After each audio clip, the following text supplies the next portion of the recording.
Hello and welcome to Purple Table Tarot. I'm Robin and I'll be reading for all of the signs this evening.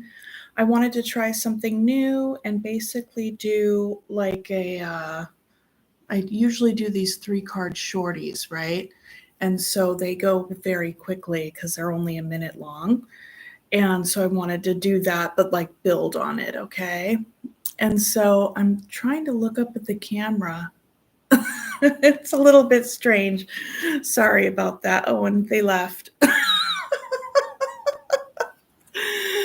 Okay, so I'll just go ahead and get into it. And I will say that these readings, the timestamps will be put in the comments section. Okay, so if you don't catch the live stream and you end up catching the post recording piece, then go on ahead and go into the comment section and click on your sign, sun, moon, or rising, Venus, whatever. Okay? Okay. So I'll just go ahead and get started.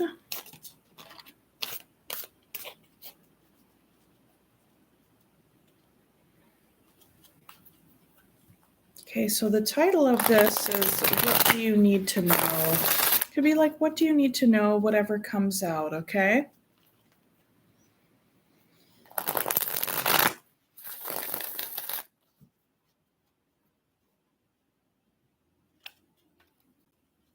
And we're going to start with Aries.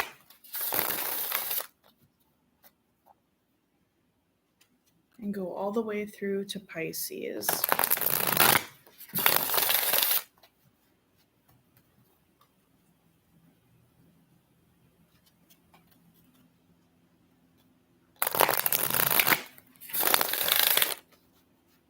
Okay. I'd like to invite Spirit in with so much gratitude and appreciation and respectfully request a message for all 12 signs, Aries through Pisces. Please and thank you, Spirit.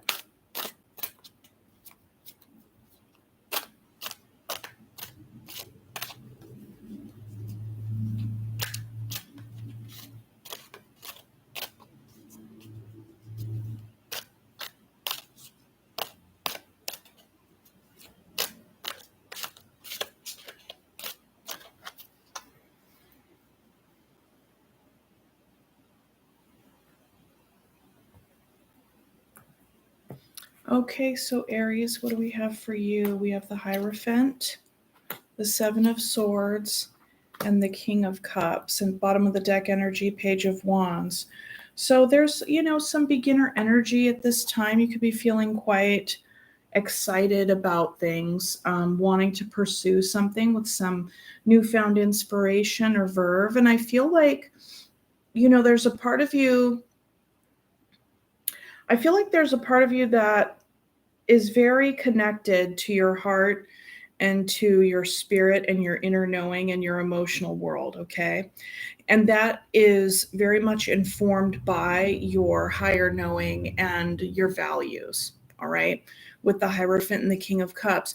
And you could be wanting to pursue something in such a way with a lot of inspiration that, there could be a part of you that's a little bit afraid to really show up all the way in this energy. But the thing is that the King of Cups and the Hierophant, that energy completely trumps the Seven of Swords. So I want to look into the Seven of Swords and see exactly what it is that you are feeling apprehensive about or feeling like you have to hide.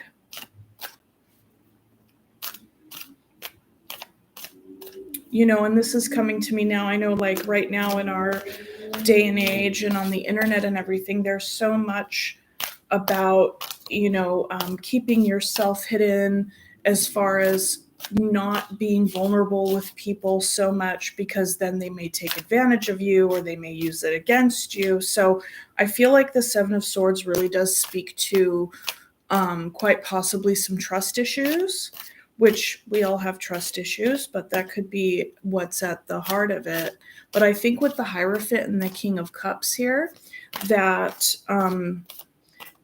that you probably know that about yourself. So I get the sense that you're working with that energy with yourself and you're recognizing that maybe not everybody is as spiritually connected, and or maybe you haven't met a lot of people who are so much, connected with their heart and connected with their value system, right?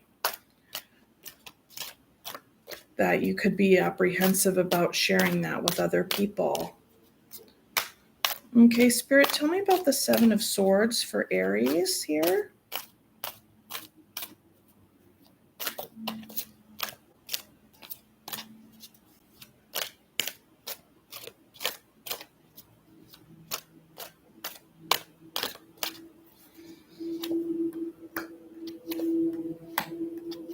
Okay, Seven of Swords. Wow, you got 3 kings. Actually, I will say this.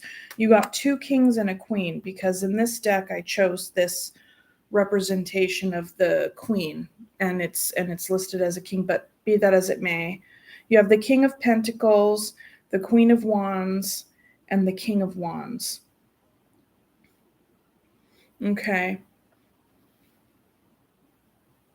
So I'm curious, it's like that really doesn't it doesn't give me so much information as far as like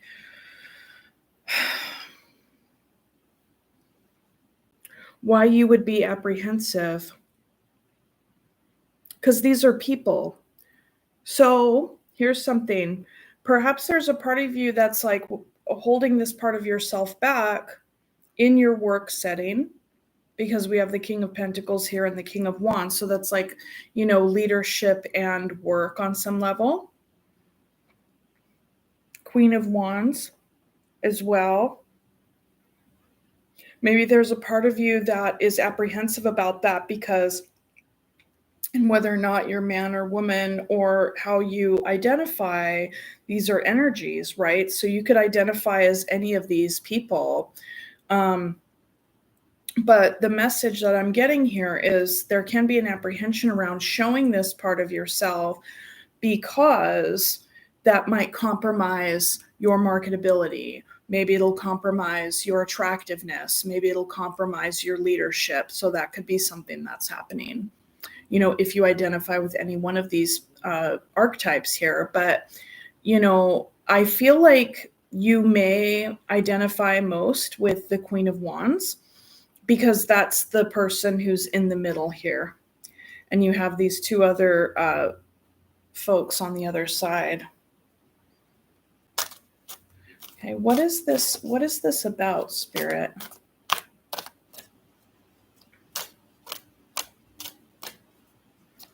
Maybe there's a part of you that is, dating multiple people. That could be something. This is just an example. And for yourself that you're very much in touch with your higher knowing. You're very much in touch with your spiritual path and your heart, okay, and your emotions. And you could be thinking to yourself, well, how much do I show that to any one of these people, depending on who you identify as, if you know what I mean, and how you're going to show yourself to these types of folks. Because it's kind of like, oh, will it be too much? Because look at her.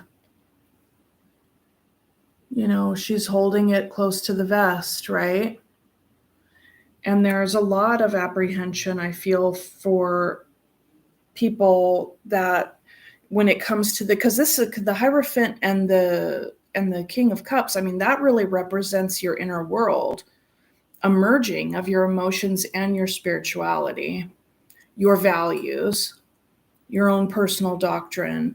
The Hierophant guides your decision making, and as do, your emotions and your logic, of course. But it's like, I get the sense that plays a very strong role for you.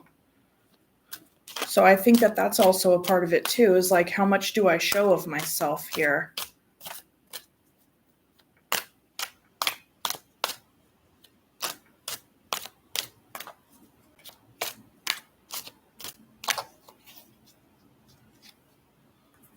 Page of Pentacles. So we have the Page of Wands, and the Page of Pentacles is small gestures, smaller gestures. So you're really just kind of peeking or dipping your toe in the pool, as they say.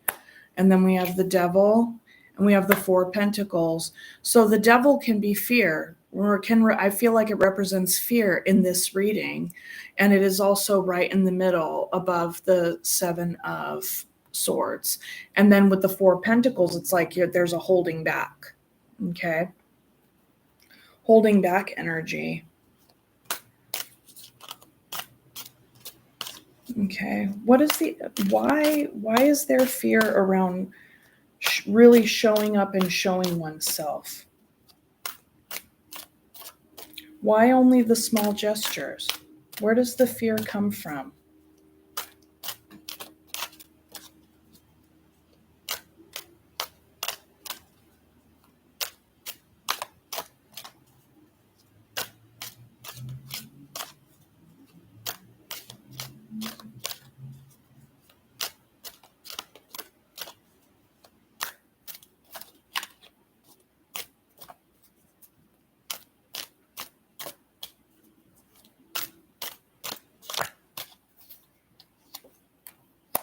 The Empress, Nine of Cups, Five of Cups. Okay, so the fear around really showing up could have something to do with the relationship or the history that you have with a mother figure. Okay, the Empress is here, and the Nine of Cups, and then the Five of Cups. I really get the sense that with this combination that, in times where you felt very relaxed, very open, very playful, that maybe your emotions, your heart was too open, or you think it was too open, and you shared your beliefs, whatever the case is, everything that I've talked about so far, that in a moment of feeling relaxed and really stepping up and showing that part of yourself, something happened. It would be used against you. It would be used against you on some level, and it caused you a lot of grief. So the thing that really does make, you hold back, Aries, and really showing up is a fear of being hurt, a fear of perhaps being embarrassed, or a fear of something being taken away from you. And it would appear that there's a mother wound here, a mother wound that needs to be healed around what had happened in times of really feeling free and open and relaxed in order to really show oneself. Okay.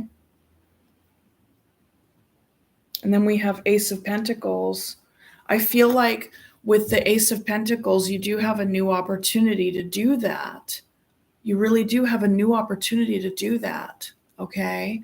And I feel like, if you look there, she's got like this little fern that's just sprouting, right? That this is definitely new for you. I feel like you're really testing yourself to open up and to recognize, because you are very aware of yourself. You're able to recognize when this fear comes in, and then when it shuts you down, when it closes you off. Okay. But I feel like you do have a new opportunity here that's presented to you. And, this is an opportunity for you to open up and to show that. I do feel like that when you do that this can lead to a more stable and happy union for you and whoever you decide to come together with. And I would imagine it would be the person that sees you and accepts you for all that you are, for your emotional self, your spiritual self. What we're talking about here is vulnerability. Okay. That's what we're talking about here. And it can be really hard, and you have, the Knight of Wands is here. This can be you. This could be, how you're feeling right now with your want, that fiery drive to put yourself out there. Okay. And so I think that this is an inspiration, but it's also a challenge. But we see that the Page of Wands elevates once you recognize the Ace of Pentacles and the new opportunity. The Page of Wands that opened up the reading as the underlying energy then evolves to the Knight of Wands. So I feel like you're really growing. The more that you recognize how you shut down, the more that you're able to heal that original maternal wound. And this could be from your mom, or it could be from a mother figure of some kind, some sort of somebody that, it wasn't okay to fully show that part of yourself. Okay. But I feel like you're recognizing this and that you're growing. Okay. And it is going to take some time with the Temperance, right? And this is a very well measured exploration. This is a very well measured journey that and this is a major arcana right here. So this really marks a big stepping stone in the path of this experience and this practice of recognizing our own fear around opening up, and then also kind of pushing past that a little bit. It's like when we grow, when we challenge ourselves and we push past those fears, because that's what this devil is about here. It's the fear. And so the thing is that's the marker of the progress and the time and the little by little. Okay. Very well measured risks, taking some social risks. Okay. And you can practice this with a closer circle of friends to begin, to start off, right? In settings that are, lighthearted. This is also like the Nine of Cups in a sense. It's a dinner party, but it's a smaller dinner party, okay? And Six of Pentacles, the more that you do that, the more that other people will feel comfortable to also open up to you. So this is like an equal give and take, right? And the thing is that you can recognize that as these things are happening, and you're the one who gets to set the boundaries here with the Emperor, right? You get to set the structure and the boundaries. Okay. So that is what I have for you, Aries. I really like your reading a lot. I think there's a lot of really good information there. And it is a process. And yeah, it's a process. And just paying attention. But I think that you have what it takes to pay attention to those parts of yourself when the time arises. Okay. Go ahead and put all these in the deck. I hadn't realized that this is also going to be a part of the process, is the in-between, putting all the cards back. Oh, come on. Okay, let's see here. All right. So now we're going to move on to Taurus.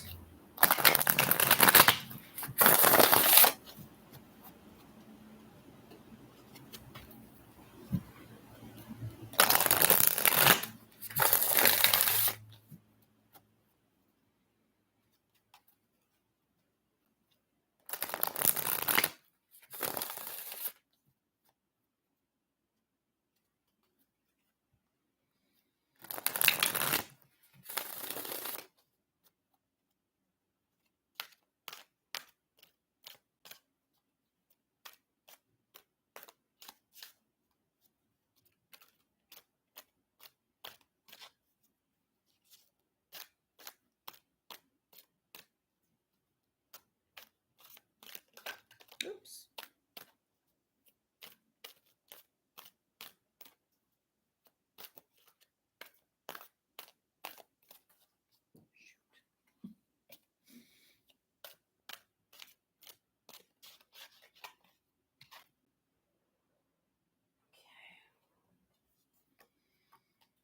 The sun wanted to pop out.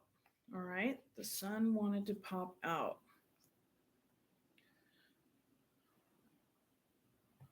Brighter days are ahead, Taurus, or brighter days are with you at this time. The Fool, brighter days are ahead. You brand new, starting a brand new cycle. Okay. Knight of Cups, Four of Wands. I think there's good things on your brand new journey here, Taurus. I really do. However, you have the devil as the bottom of the deck energy. So what you want to do is stay mindful of things as you're starting out. What you can trust, what you can't, where do your fears pop up? Is there any kind of codependent type tendencies that you have, that you know that you have your own personal patterns? And we all have some personal patterns that we're like, okay, maybe I should like work on those things. So that's what this is a reminder of. Okay. Okay. Let's see here. All right. Tell me more, Spirit, about this new path for Taurus. We have the Fool, the Knight of Cups, and the Four of Wands. It would appear that it's leading to a new form of stability, right? A new experience of stability. You're finding your new normal on some level. Okay. The Knight of Cups could represent you going, starting off on this path with an open heart, open mind, just kind of a bit more freewheeling, kind of free, not really attached much, just like kind of flirting, just being open. Could be making new friends. You could be wanting to meet new people, right? But nothing major, nothing serious. Okay, but let's look. What is this new journey?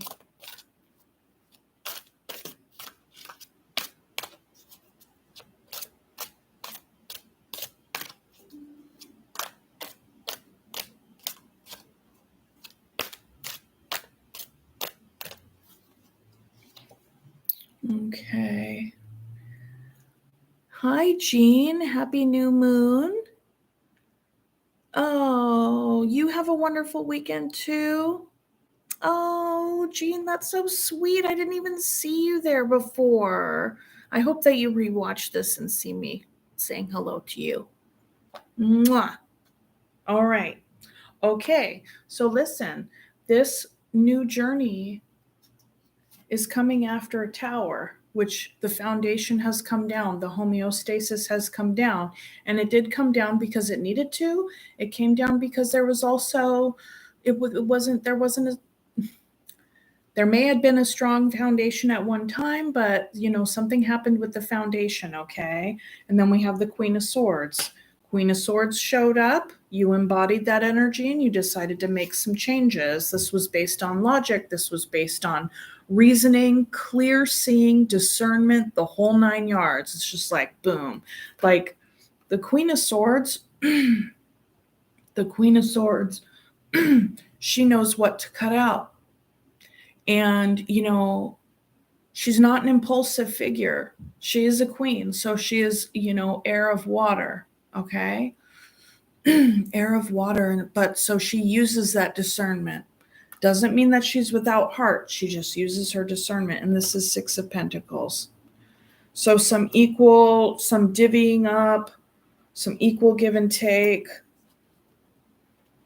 There's an ending here. The tower's coming down. Hence, it's like then opening up a brand new cycle for you. You definitely used your discernment and your own decision making because you're looking to the future here. You have like a bird's eye view. Look at how far above everything she is. You have a bird's eye view of everything. And you're like, yep, I could see the whole picture. And I'm looking to my future. And what do I want my future to look like? You clearly didn't want your future to resemble something that needed to come down, and whatever it was. Okay. Okay. Yeah. Let's go ahead and look at the Knight of Cups energy. Oop.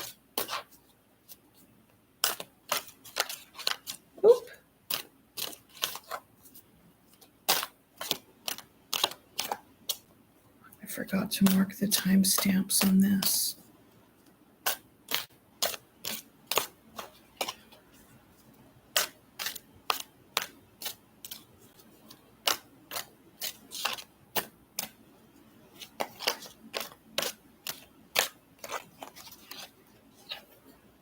Knight of Cups, Ten of Cups, Five of Cups, Five of Swords. So I feel like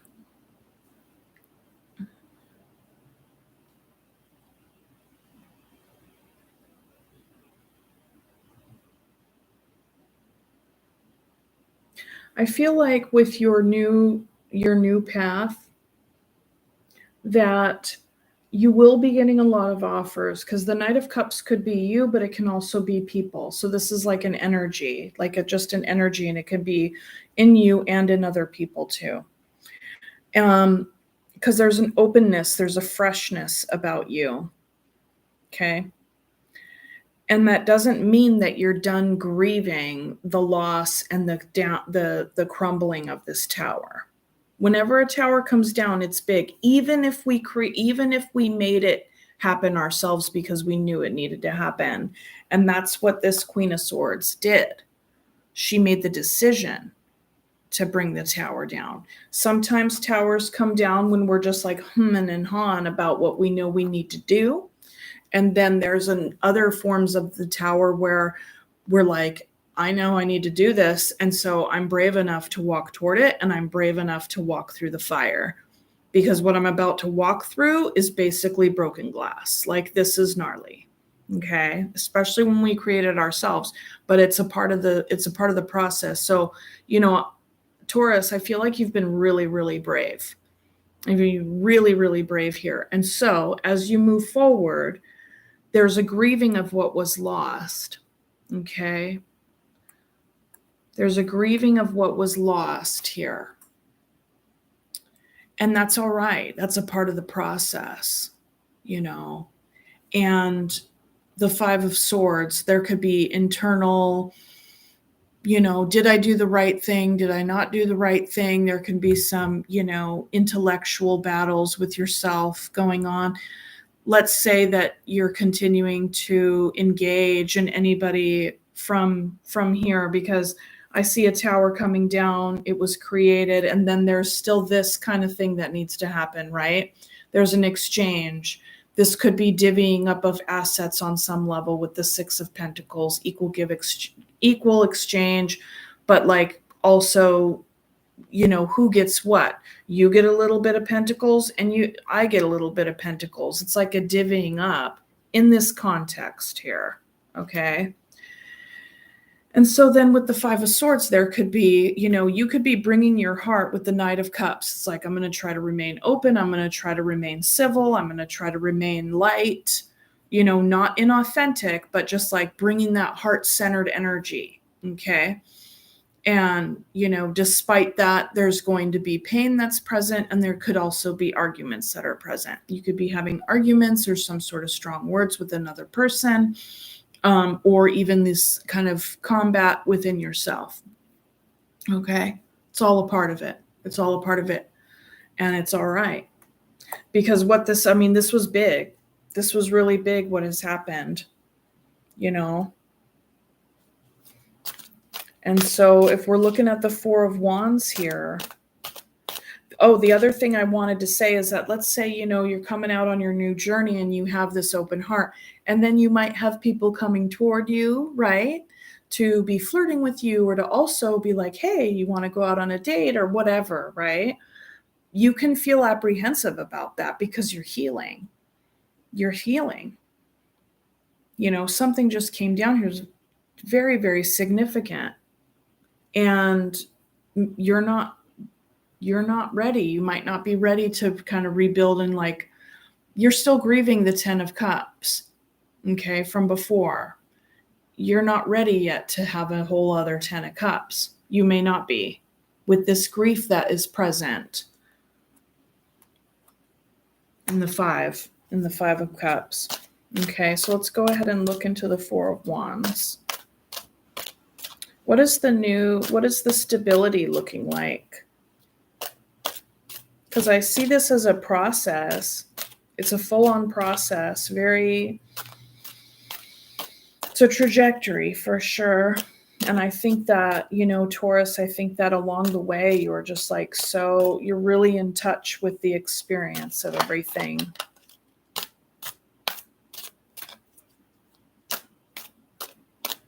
And I get the sense that you're not deluding yourself either. I get the sense that when this is happening, because you have the Queen of Swords energy with that circumspection, that you're able to also see where this devil energy comes into play, whether it's your own fears that come up, or, maybe even backsliding a little bit into some old habits, anything like that.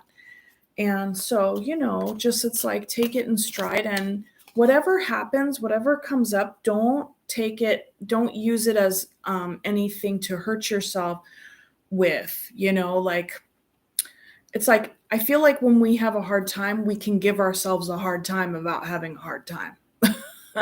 We don't have to do all that. Nobody has to do all that. It happens, but you don't have to. So when you feel the propensity to do that, if you do, then. So let's see, 4 of Wands.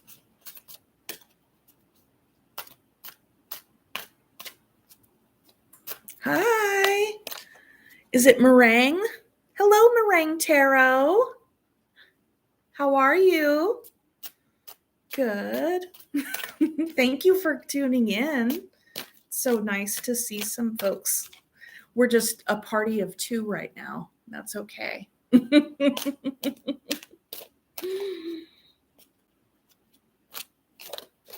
All right.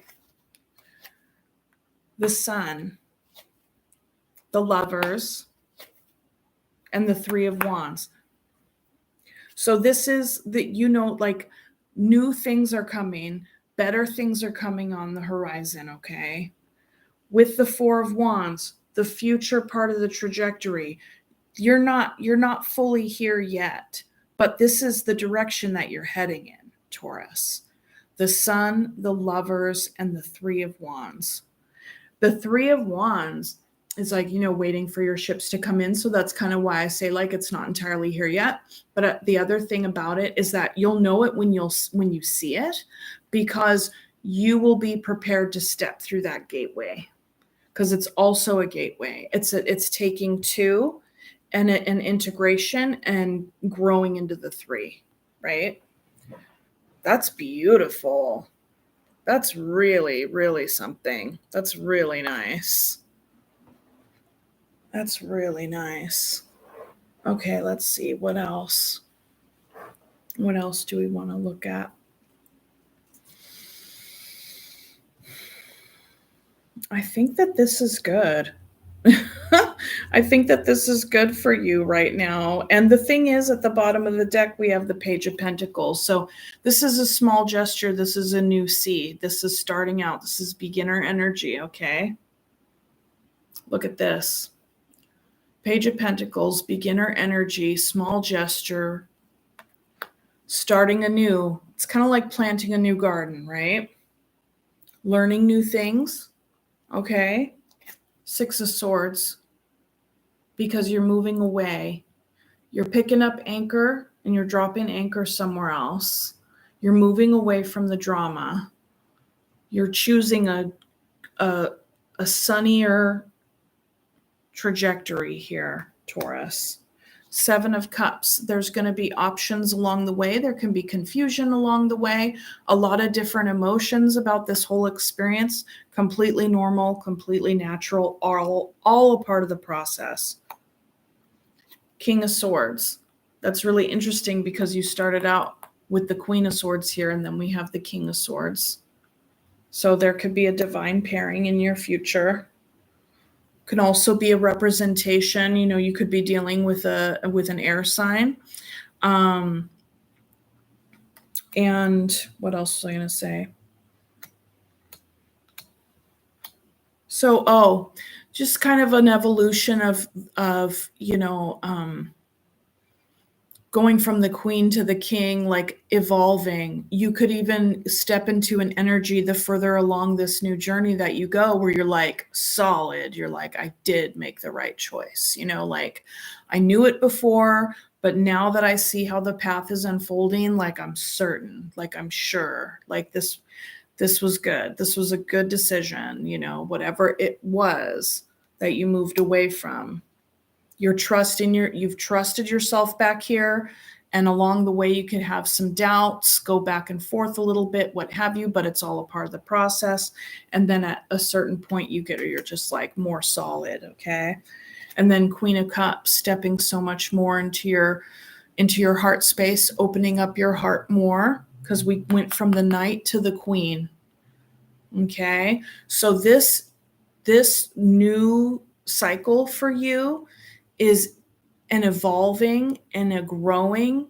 And as you're moving forward, you're opening and you're stepping up. And it's just like a growth process because, yeah, you went from the Queen to the King and then the Knight to the Queen of both the suits. Yeah. And then Queen of Wands, right? So a lot of confidence, Ace of Cups. This is when you end up meeting your new person. You haven't met them yet, but you will meet somebody new, or it's a new emotional experience, a new relationship. I was going to say it doesn't necessarily have to be romantic, but since we have the Sun and the Lovers and the 3 over here, yeah, you may date some people for a little bit with the Knight of Wands. And that's not necessarily player energy, though some people say it. This is more like a casual kind of fun, having fun, passionate. And then 10 of Pentacles, commitment, long-term stability. Okay, this is beautiful, Taurus. Okay, Taurus, that is what I have for you. And I'm going to move on to Gemini. Okay.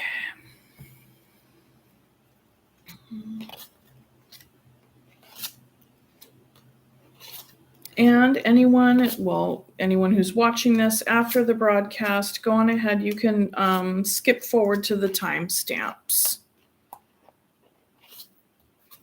Skip forward to your sign or whatever, because this whole little process takes a bit too, and that's fine.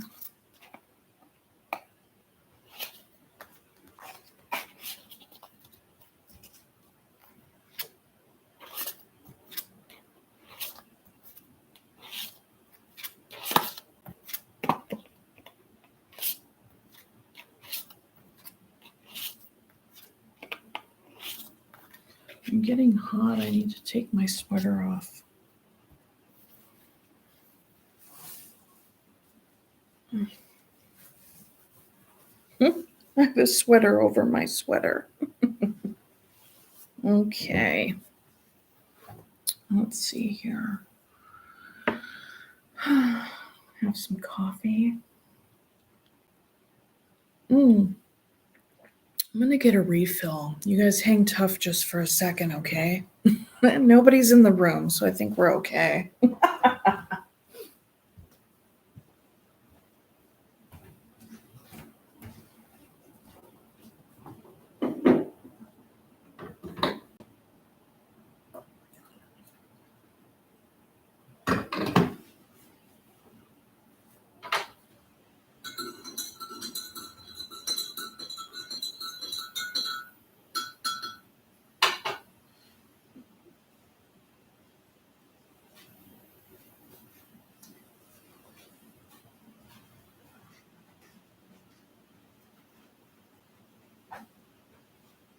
Okay.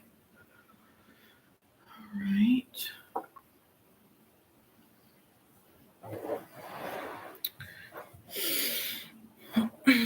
Okay, Gemini, let's go ahead and see what the cards have for you. And as I said in the beginning of the video, this is basically just kind of like an extension of my 3-card shorties. I just get to pull more cards and talk longer than a minute. So that's good.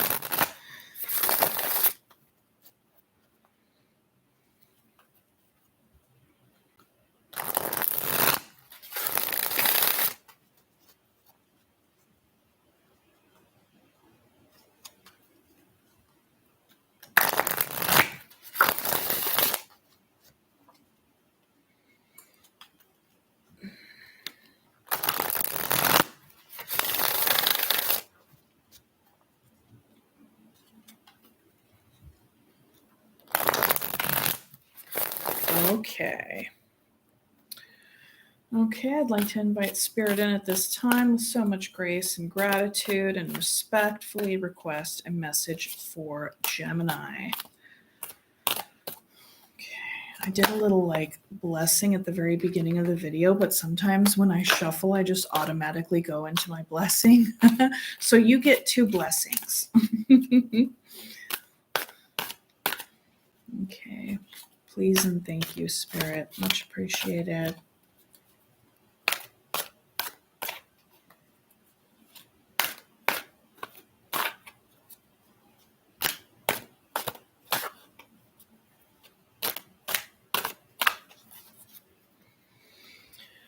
Okay.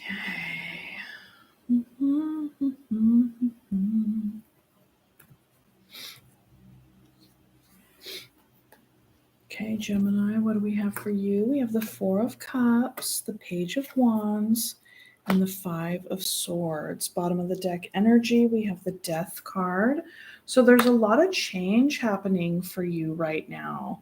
And right under that, we have the Ace of Pentacles. So it's like something had to end in order for something else to begin. Okay. And I really like that energy. So I'm going to pop that up there too. So, you may still be in this process because, well, this is what I'm seeing. With change and transformation, I think that there may have been there's like an element of pain. And this may be something that happened a long time ago. That's the sense that I'm getting, because with the 4 of Cups here, the 4 of Cups can really kind of give a vibe of like,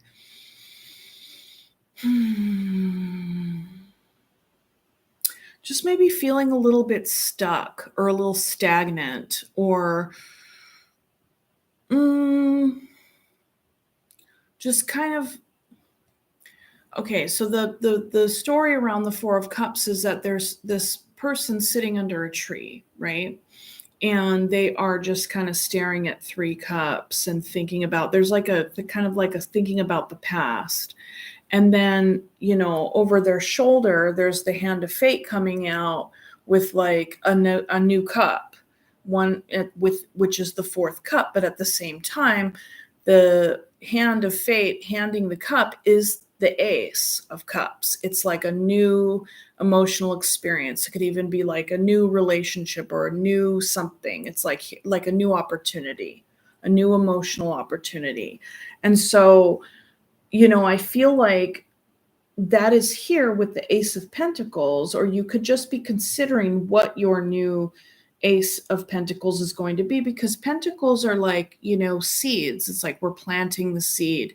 And this takes time. Pentacles are patient energy.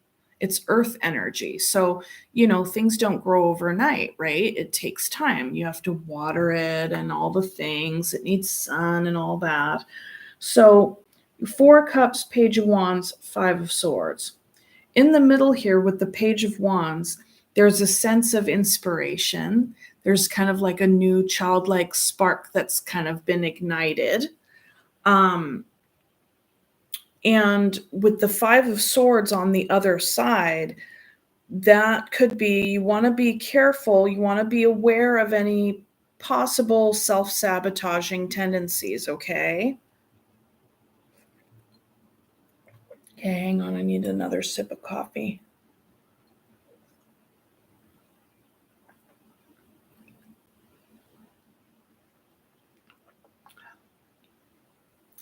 Because with the 4 of Cups, I like to I refer to it as like the harumph energy, which is kind of like, there can be a sense or an experience of some pouting. And I don't mean to say that in any kind of patronizing way by any means. It's more like an emotionally stuck kind of state, or emotional stagnancy. Okay, emotional stagnancy. But I feel like with the Page of Wands and the Ace of Pentacles, that there's like, you're being woken up. You're being woken up. And the thing is that when these first like stirrings and waking ups happen for you, there can be thoughts of which these two are playing out together. Okay. Whenever we're in this energy, we can then invoke this kind of energy, right? If we think a lot about some things that have ended in the past and the way that they ended, or how we showed up, or whatever kind of changes happened for us, and that has left a bad taste in our mouth, when we are beginning to feel inspired and planting a new seed, and like, there's the little sprout right there, right? We could then be like, uh-oh, this is going to end up going the way that thing went, or whatever the case may be. So there's the potential. And I think that process is really normal for a lot of us. I mean, it's very normal, that whole process. So the invitation here, especially with this Page of Wands, look at how they're looking through that magnifying glass, like kind of like an investigator or like an explorer, like in the jungle or whatever. And this person's going around and on their little journey, and they're like, "Ooh, cool! Like, what's that new bug?" Or like, "What's that cool thing?" I think with that kind of imagery, it's like this is an invitation for you to keep like your childlike wonder open, your curiosity open. And also, when certain things arise for you that can be echoes of past fears or any kind of past tendencies or stuff like that, you want to look at it, because I see that magnifying glass as your invitation for introspection around that process of what gets kicked up for you. Okay. Let's see. Okay, let's go ahead and look at the Four of Cups. What is up with this Four of Cups energy? Some like emotional stagnancy. And I will say what I really like about this rendition of the Four of Cups, I feel like right now you are guided and protected by spirit. Like your spirit guides have your back, even if you might not feel them all the time around you, or maybe you do. But look at that bird. It's like a goose holding the umbrella, right? Like providing shelter. So there's really, there's protection around you.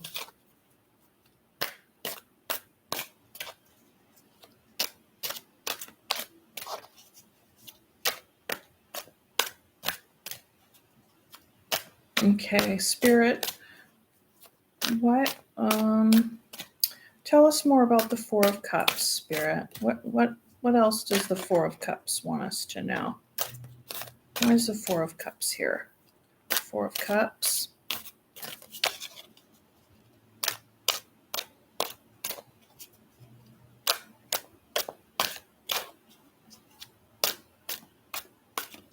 Whoops.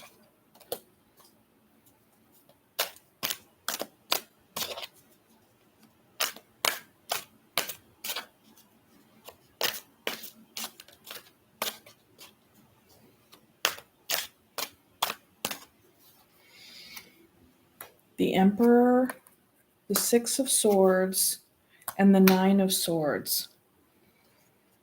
Okay.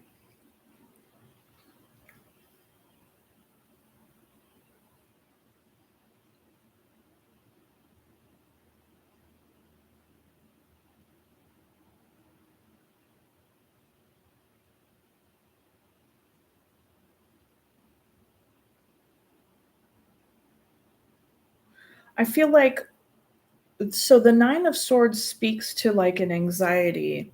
It speaks to really like overthinking and worrying. Okay. There's a lot of worry. So, I was speaking about that a little bit prior when, kind of expanding upon this Four of Cups energy, thinking about the past, but also having opportunities to look at oneself in this process when these feelings arise, when certain thoughts arise. And the thing is that you have a lot of thoughts going on right now with the Nine of Swords. This can be, some sleepless nights, worry, anxiety, things like that. And it is a step beyond the Eight. With the Eight of Swords, it's kind of like, yeah, it's worry, you're in your head, but there is like a potential to kind of shake loose of it. It's a little bit more workable in the Eight. And, it's still workable in the Nine as well, but you just have to, this is an invitation for more self-care, and when you begin to kind of think a lot about things or worry or what have you, just kind of like give it a little bit of breathing room, in your mind. And I don't know. Okay, so the way that these all work together, the Emperor, the Six of Swords, and the Nine of Swords, you could be having a lot of worry about whether or not to move forward, or even perhaps move geographically, because the Six of Swords could also represent actually moving. The Emperor, it's like, this is your structure. Like you're very well aware of your structure and your boundaries and like all of those things. But can be a stagnancy in that. I just get the sense that there's like a part of you that really wants to shake things up. But then at the same time, there's a bit of a fear about shaking things up, because there is, I think that you might hold a lot of structure. You might be responsible. That's the thing. The Emperor is very responsible. You could have Aries in your chart. You could be dealing with an Aries, but I get the sense that like this is definitely your energy.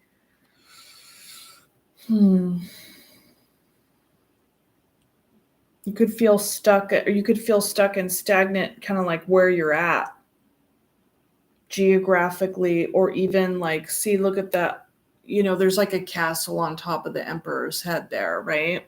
So it could be a workplace, it could be a home situation, kind of whatever the setting is, the main setting that you very well could have created, for yourself. And it's kind of like, okay, well, I created this. Like how am I going to be shifting it or moving away from it?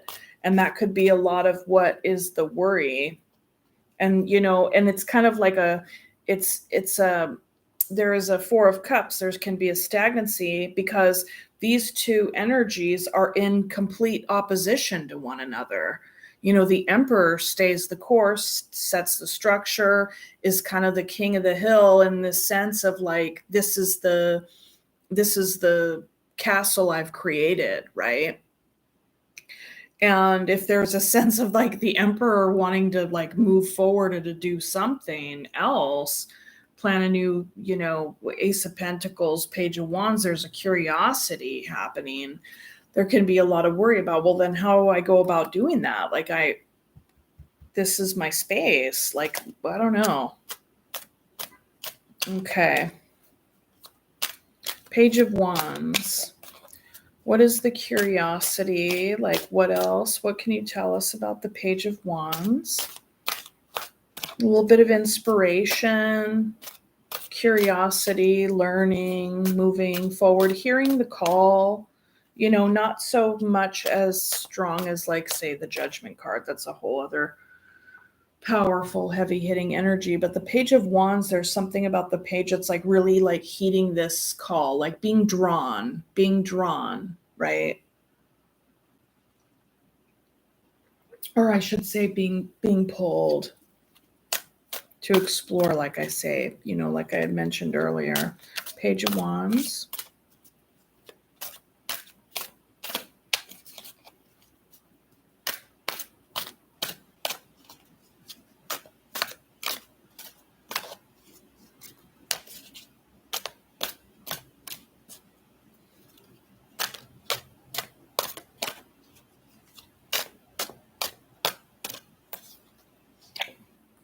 Queen of Cups, King of Cups, and the Page of Swords.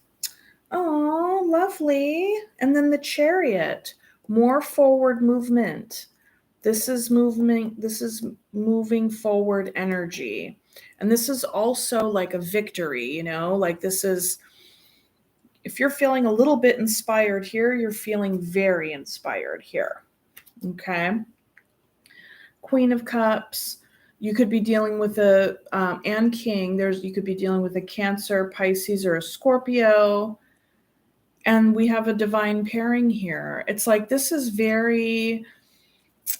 lovely. It's very emotional. It's very like open and loving and nurturing. And there's with the Queen and the King here, it's like there's emotional maturity here, you know, which is really interesting because this is clarifying the Page of Wands. So I feel like there's a part of you that's really inspired to, you know, develop more emotionally, like to really tap into that part of yourself.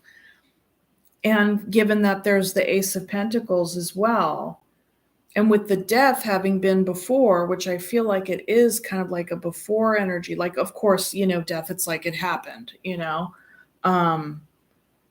that with the rebirth and the growth happening here, and even the new growth from the Ace of Pentacles, it's like this is the area in which you're inspired to move towards, is a deepening of the self and even a connection with another person.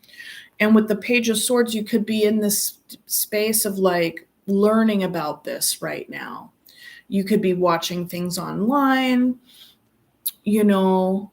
I mean, look at them. They're on a stack of books, right? You know, so there's an investment in knowledge about the self, an investment in knowledge about one's emotional world, about your emotional world. And it would appear an emotional world of another person here too.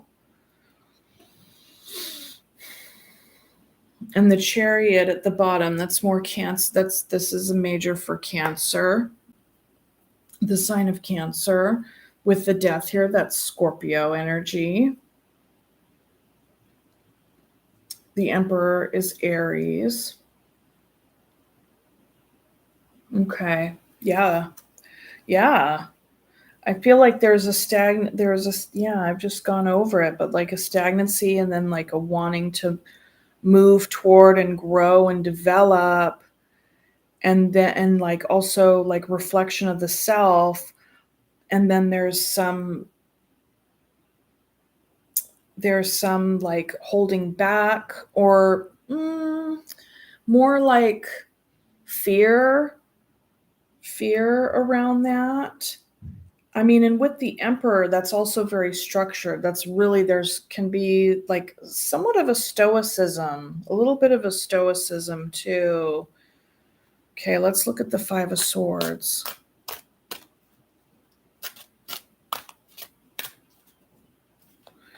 And remember what I was saying earlier in this read about, you know, being mindful, having the insight and the kind of, when you're looking through your magnifying glass and turning that introspection onto yourself about what happens, what comes up for you, right?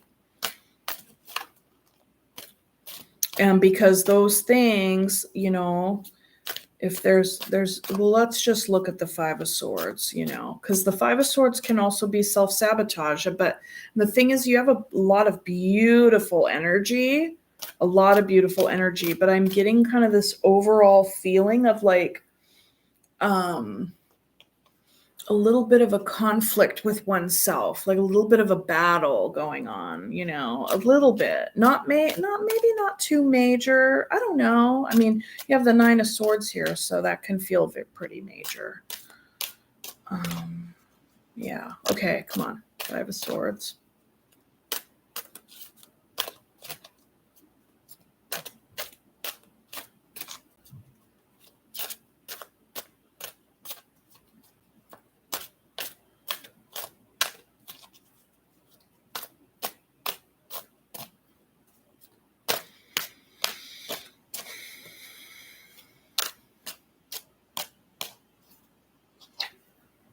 Nine of Cups, the Magician, that's you, Gemini energy because of Mercury, pretty sure.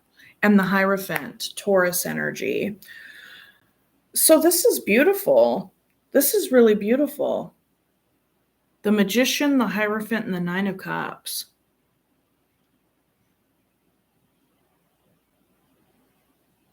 Is there a part of you that feels like either guilty or bad or like something where like you're not supposed to or you're not allowed to enjoy yourself or to manifest like a connection or manifest like a deepening or like a opening, like an expansion? Because with the Hierophant here, that represents commitment, but it represents personal values, personal spirituality, like, you know, your moral compass, right? Hierophant can also represent, you know, a mentor or a guide or some sort of like sounding board, right? But with the Magician and the Nine of Cups, it's like the Nine of Cups is a beautiful energy. It's really lighthearted and gregarious and fun-loving and open, you know, let's say like the host of a dinner party, right? Whenever I pull the Nine of Cups and think of the Nine of Cups, I don't know if any of you guys have seen that movie, Four Weddings and a Funeral. So if you haven't, go and see it because it's awesome. It's a really good one. Hello, hello, Quartz Rose, Barbara, Barbara. Ooh, so good to see you. Mwah.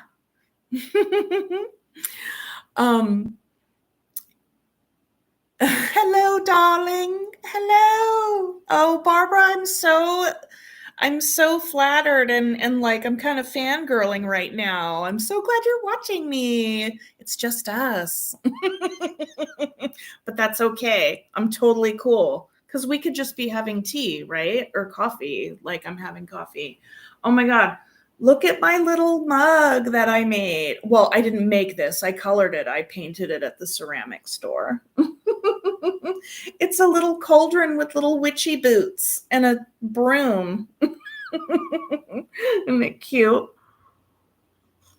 I'm glad you did. I'm glad you did, hun. I'm really glad you did. That's such a delight. All right, honey, I'm going to continue on. Let me see.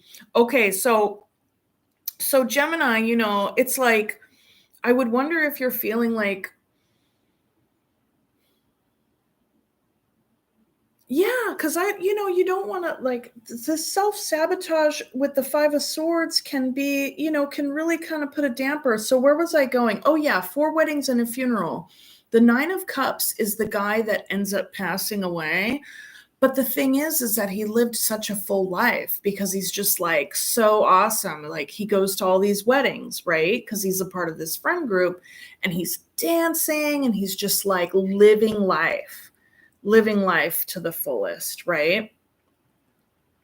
So I would wonder with the Five of Swords underneath this drive and this energy that there could be a part of you that's feeling like, well, no, I can't. No, I can't. I got to keep my structure. I got to keep my space. But the thing is like, I really feel like, because you have so much more of this forward moving energy, that all of this energy really totally trumps this Four of Cups and this Nine of Swords. It just does. It just does. I think the thing is that it's there and you notice it. And there could be times when it kind of does like grind your gears a little bit where you're not able to kind of keep going or whatever. Like maybe you need to take a break or whatever the case may be. But it's like with the Chariot and the Hierophant, the Magician, it's like you got so much more heavy hitting, like brighter, evolving, growing energy that it really does. I think with the Page of Wands here with that magnifying glass, that's your invitation to really notice when the 4 pops up, when that 4 of Cups feeling comes in, when the 9 of Swords comes in. You really got to be like, really? Because when the 4 of Cups and the 9 of Swords pop up, that's when we can get into the 5 of Swords energy with ourselves. Because this is conflict of ideas between people. It can be like arguments, la-di-da. But it can also be within oneself, one's own like conflicting thoughts, right? And you got that here too with the 9 of Swords. So my point is that when those feelings and thoughts arise, just pause. That's your invitation to pause and take a closer look with your magnifying glass at what is up, because you got all this beautiful stuff blooming. Okay? It's blooming. See? Your little sprout is going to be growing into a beautiful fern. And you have the Queen and King of Cups here. Okay, so Gemini, I'm going to wrap your reading. That is what I have for you. And I will move on to Cancer. I've been on here for an hour already. Let's see. Oh my gosh, and I keep forgetting to write the little timestamp things. Oops. Oops. Okay. I gotta take a lesson from you, Barbara. You're like quite quick, quite fast. The thing is I just get so wordy. Yes, Cancer is up. Yes, yes. Cancer, Cancer, Cancer. Okay, let's hear it. Let's hear it. Barbara, you showed up just in time. Okay. Here we are. And Barbara, I'm a Cancer rising.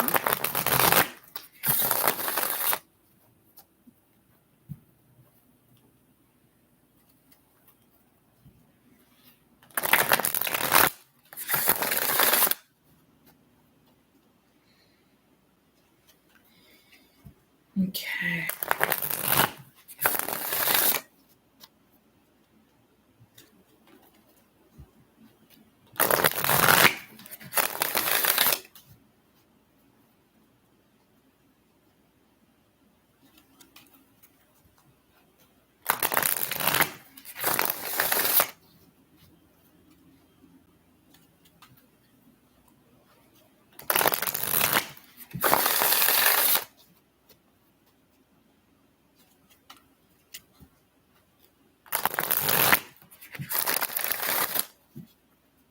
One more and then I'll start doing the hand over hand.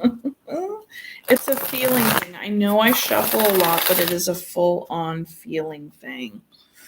Okay, I'd like to take this time to invite Spirit in with so much grace and gratitude and respectfully request a message for Cancer, the Cancer Collective.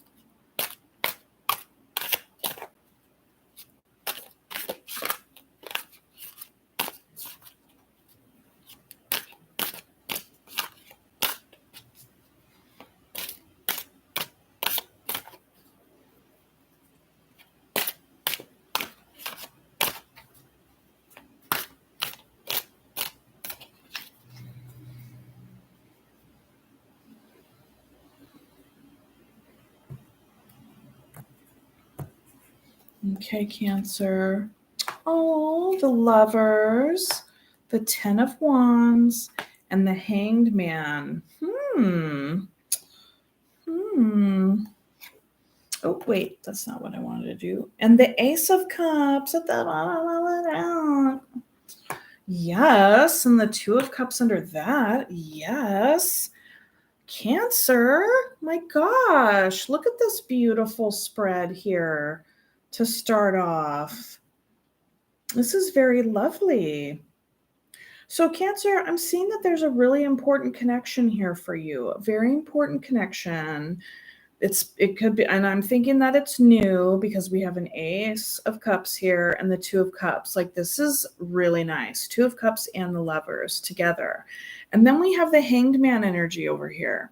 So given that there's like a newness about this, and then you have the Ten of Wands in the middle, you could be feeling a little bit, I mean, you could be feeling bogged down or kind of like, maybe you're just really busy, or you're having to like be all things to all people, or there's just a little bit of a burden right now. It could be a burden due to the waiting, like, or you could be feeling like you're waiting.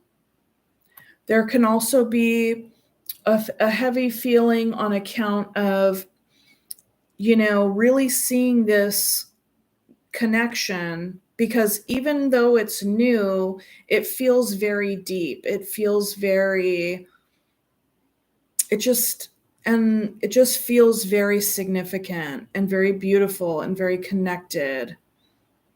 And in such a way where it's like, I don't know if I want to use the word force. How about this? Influencing. It's influencing you to look at things from another perspective, okay? Because that's a part of the Hanged Man energy. And with that experience, it could feel kind of heavy, because this could be something that you're not used to. This could be something that you're not used to. And on the one hand, I could say, the experience could be such that it comes in new and it comes in like, and it's like intense, but there's a beauty to it. There's a connection to it. And there can be a part of you where you're feeling like, is this going too fast, or is it not going fast enough? Hangman energy can feel like it's kind of like taking a little bit of time. Also, it could feel like it's stalled a little bit. So I feel like just with this heaviness there's something about it. And then we have the Tower underneath the Two of Cups. So I feel like that this is a fear underneath it. Okay, let's look. Okay. What's this Ten of Wands? What's this Ten of Wands about? Sun, Moon, and Venus, Barbara. That is some heavy intuitive energy. Sun and Moon. Dang. And then Leo rising. Well, wow. So I guess you need a little bit of fire to kind of like balance out all that water, huh? You need a little bit of fire. Then you get some steam, Okay, what's up with the Ten of Wands? Where's the heaviness? What is the heaviness coming from? You could also, Cancer, you could also be like just like super busy. Like, it could be a very practical issue.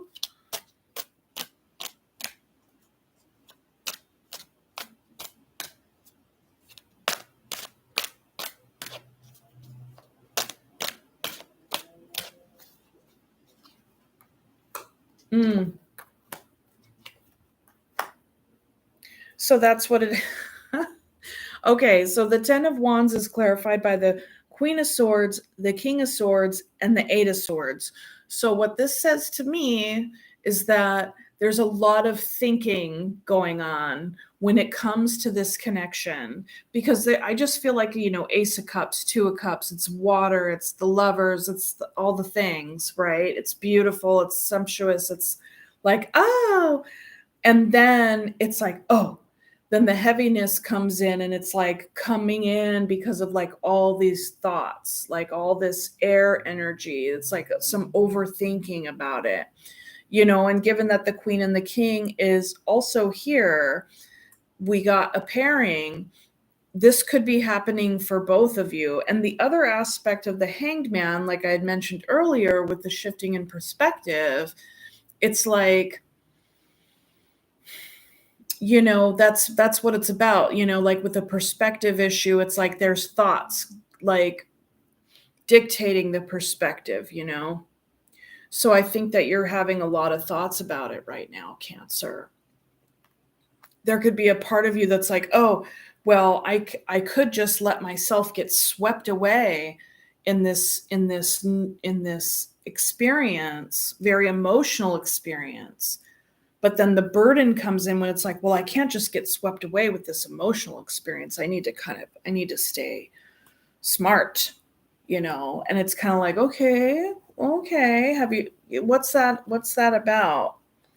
And you feel like this hanged man, this new perspective is like, oh, well, this is how I need to approach love, is being very logical, because I mean, we're talking two different energies here. There's the mind and there's the heart. And I think that that's where the battle is. That's where the burden comes in, is like having to balance that out in yourself,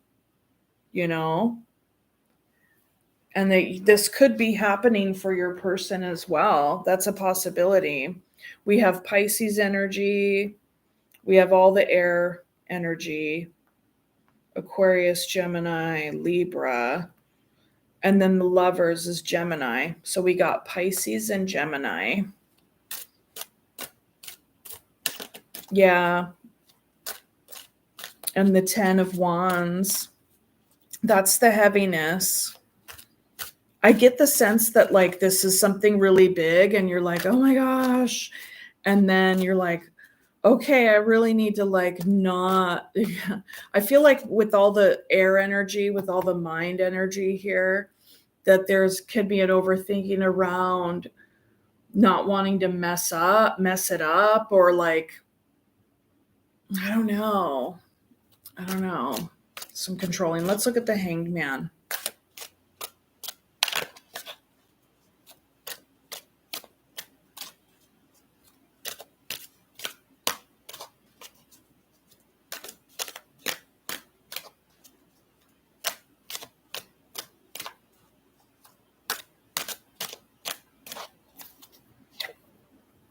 Temperance, okay.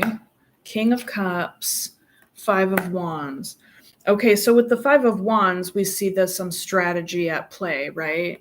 Here she is with like the people and the chessboard and all the things.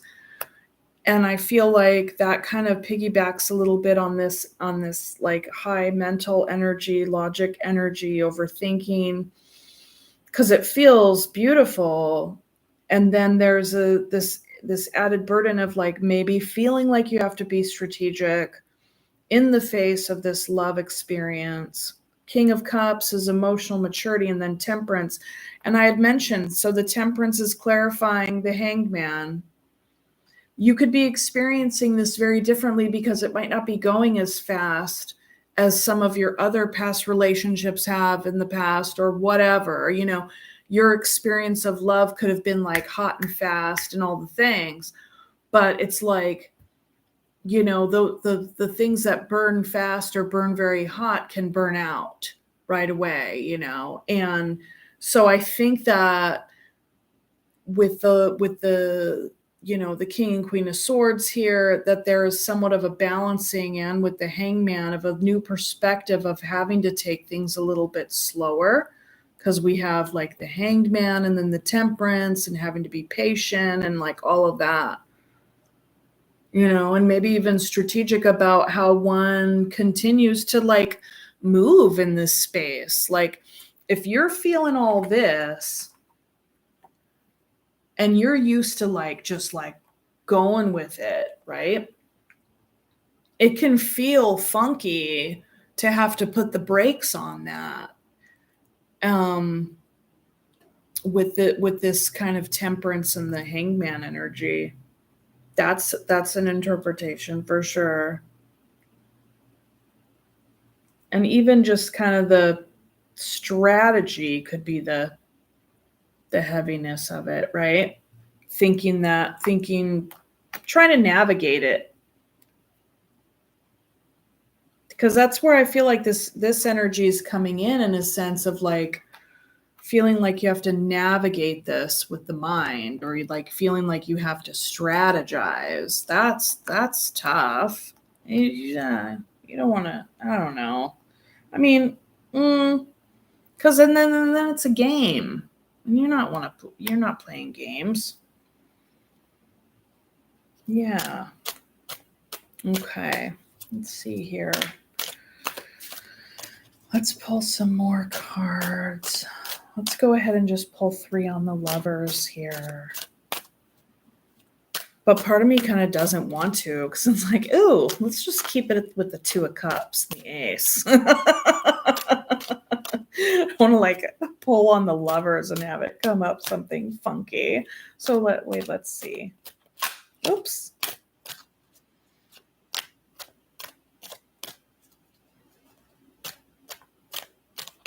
Oops. There's some Strength wanted to pop out. So holding back, and then some 10 of Swords there.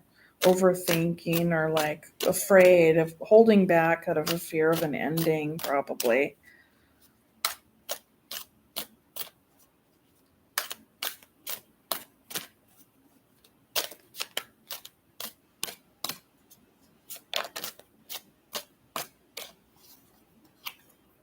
Four of Cups. Death. This came out for Gemini. 7 of Pentacles. So yeah, it's kind of like, and I'd say go ahead and look at the Gemini reading as well, because I kind of like over explained the heck out of the 4 of Cups. But 7 of Pentacles really can speak to the continued and like really wanting to invest, but then maybe not seeing the fruits of your labor yet, like continuing to water the plant and being like, yeah. And then part of it is like green, but then there are parts that aren't green. So I think that this can echo the experience of this Hanged Man and Temperance piece, right? And that's interesting that these 3 would clarify the Lovers, which is Gemini energy, and the 4 of Cups and the Death came out for Gemini. So, you very well could be connecting with the Gemini and dealing with the Gemini. I don't know. I feel like somebody's fear, or perhaps like some sort of ending from before, and maybe like a stagnancy, because that's the 4 of Cups can speak of emotional stagnancy.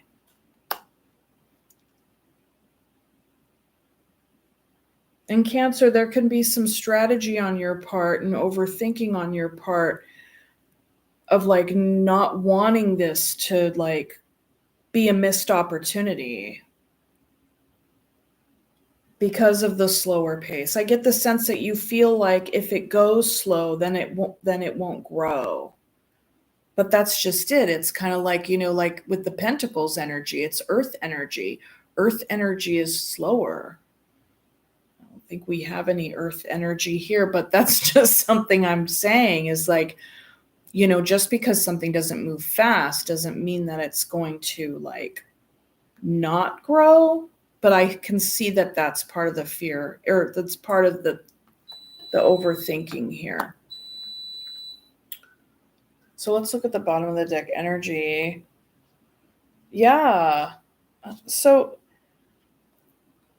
I think that you're also, you could possibly, Cancer, could be guarded with whether or not you know it, or maybe like afraid of that kind of energy. Maybe fear of an ending, a premature ending. Yeah. So let's give just a couple cards of advice, I guess. What's the advice here for Cancer, Spirit?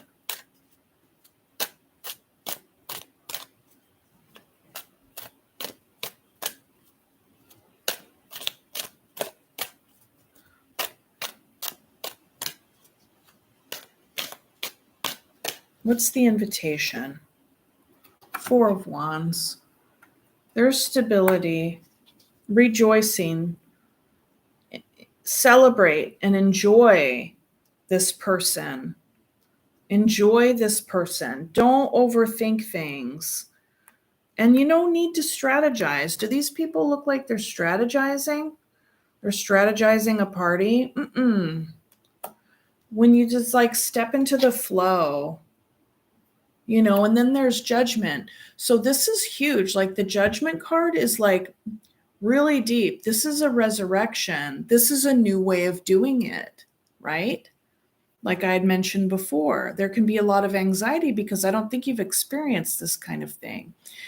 And because it's going differently than what you're used to. And then, and so you're having to shift perspective. And so in that shifting of perspective, there can be a rebirth for you and this person, because we have the King and the Queen of Swords here, so you could both be bringing a lot of mental energy to the situation, which, I think the advice here is to not overthink things, to really have a balance between the mind and the heart, for sure.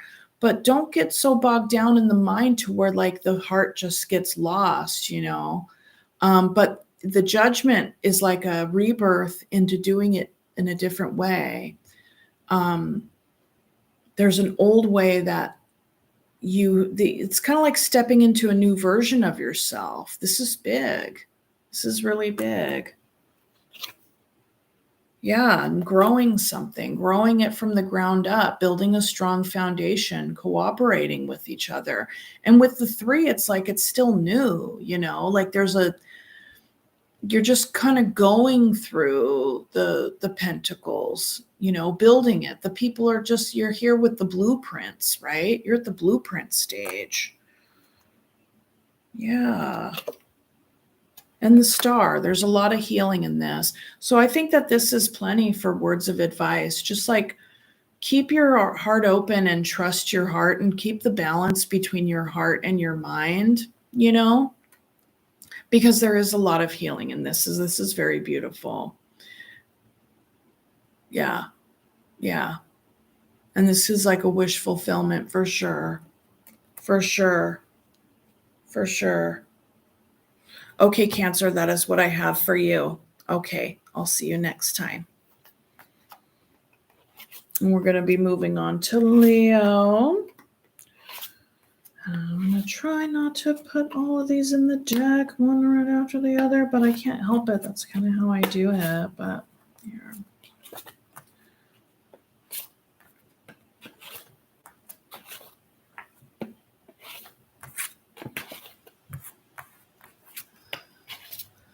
I know.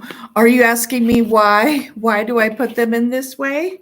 Or why do I worry about going slow? Oh, wait. Yeah.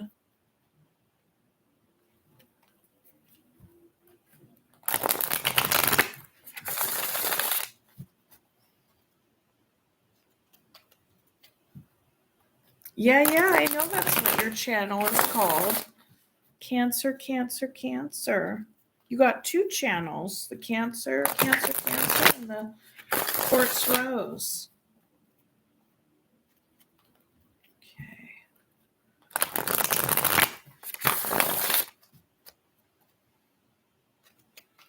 Do Leo. How far are we in? Is this the 5th sign? Is this the 5th house? Yes, it is. I'm going to just speed these up. Okay, Leo. I said what when I shouldn't. When I should have said why. Oh.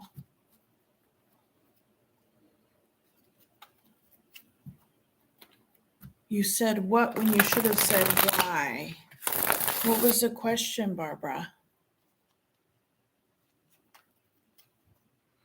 It's named that way because of all the Cancer placements. So yeah. Of course it is. Oh, that's why your channel's called Cancer, Cancer, Cancer. Okay. Yeah. Okay. All right, Leo. Invite spirit in with so much grace and gratitude for a message for Leo, the Leo Collective, please and thank you.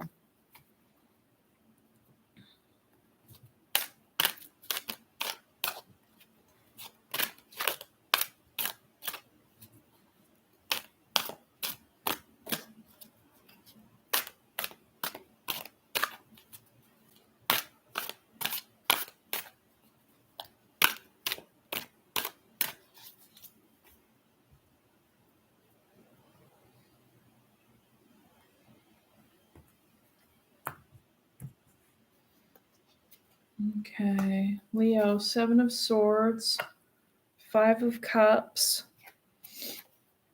and the Strength. There you are. Came up in your own reading. Ace of Wands. Okay, new inspiration here. New opportunity. Passionate beginning.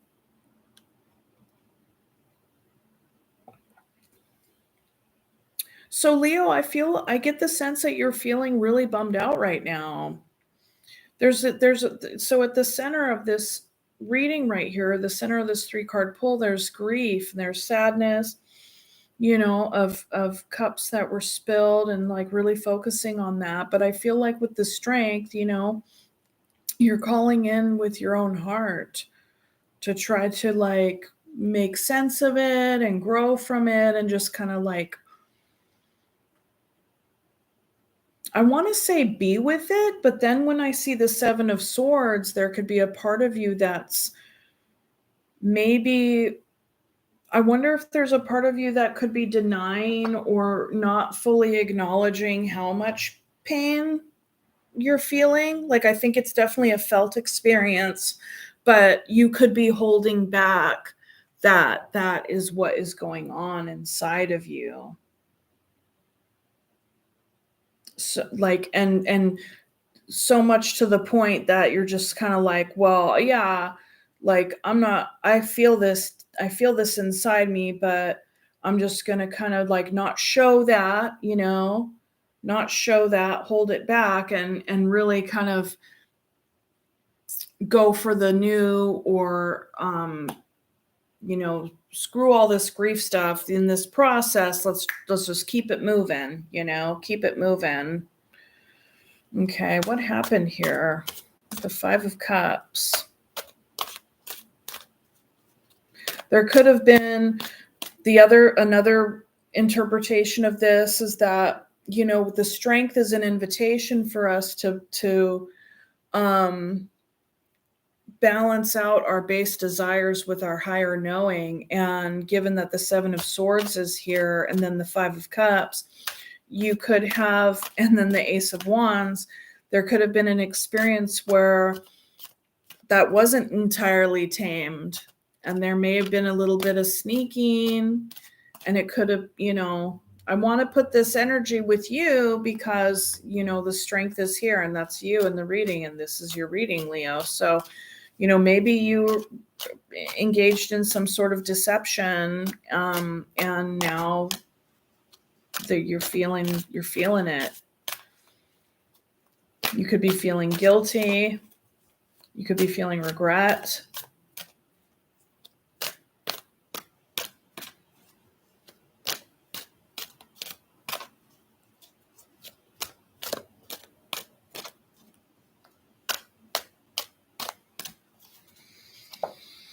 Five of Cups, 5 of Pentacles, the Emperor, and the 5 of Wands. Dang. You got 3 5s right there. So whatever this was, there's a feeling now of like,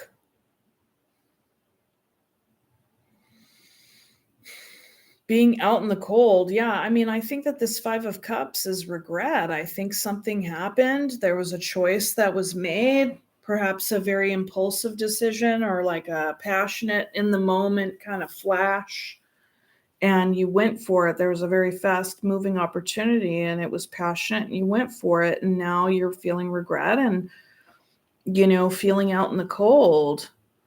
And with the 5 of Wands, it's like, that usually includes a lot more people, but it can be also an internal kind of battle about actions, And with the Emperor, it's like that's the rule maker in a way, not so much like the Hierophant, but it's like, what were the boundaries? What was the, I mean, I feel like the Emperor is here. The Emperor could even be like this super ego for you. because it's kind of like the rule maker, the structure, like the person who said like the boss, you know. And so you could be giving yourself a hard time, like about whatever this is or what this was.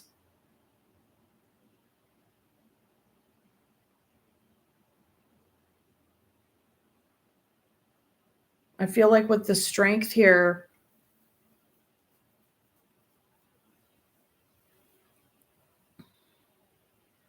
there was an opportunity to balance out the base desires with the higher knowing, right? Like with the like kind of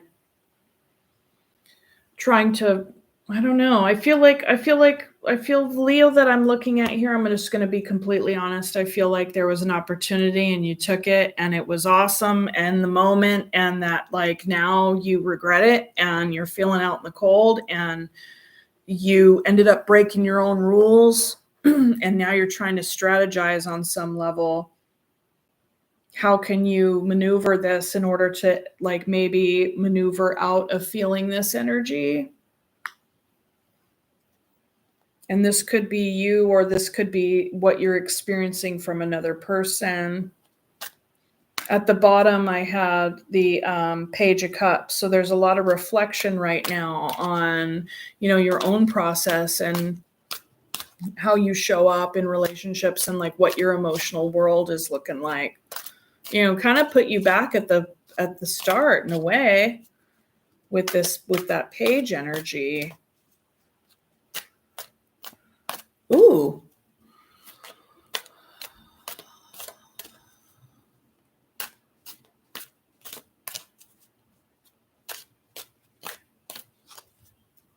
Oh, yeah. I know Barbara took off, but yes. Oh, I love Barbara. It was so nice having her watch me too. That's super cool. I watch Barbara all the time. Well, if you see this broadcast, Barbara, you see me like, you know, after reading your comment, thank you. It was so lovely. Yeah. Yeah. I don't know. Leo, let's look. Okay, tell me more about the Seven of Swords.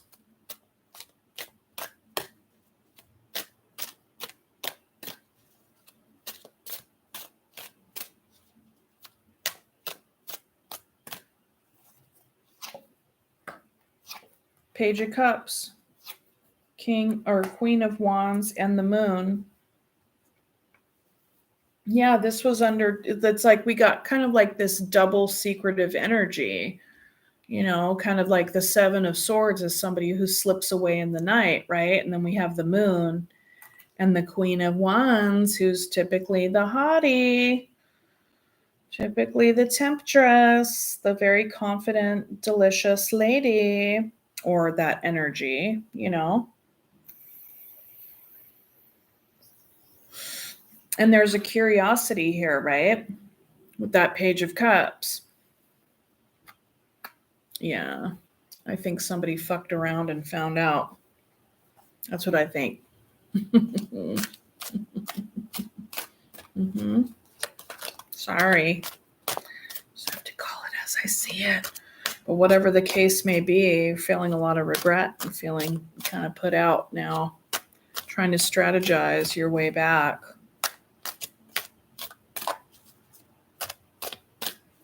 Maybe that's also a part of the strength as well.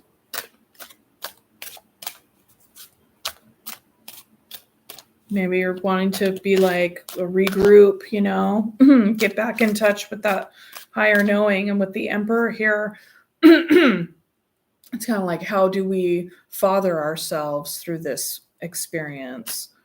You very well could be getting grief from a father figure.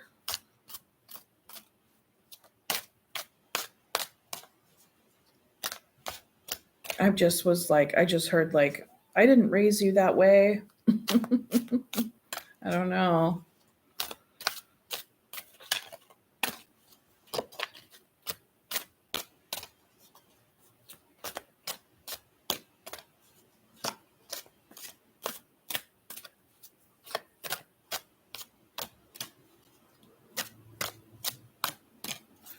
Okay. 7 of Pentacles, 9 of Pentacles, 9 of Cups. Yeah. So really independent energy right now. When it comes to strength, it's like finding strength within yourself again, regrow, like reinvesting in yourself. You may not see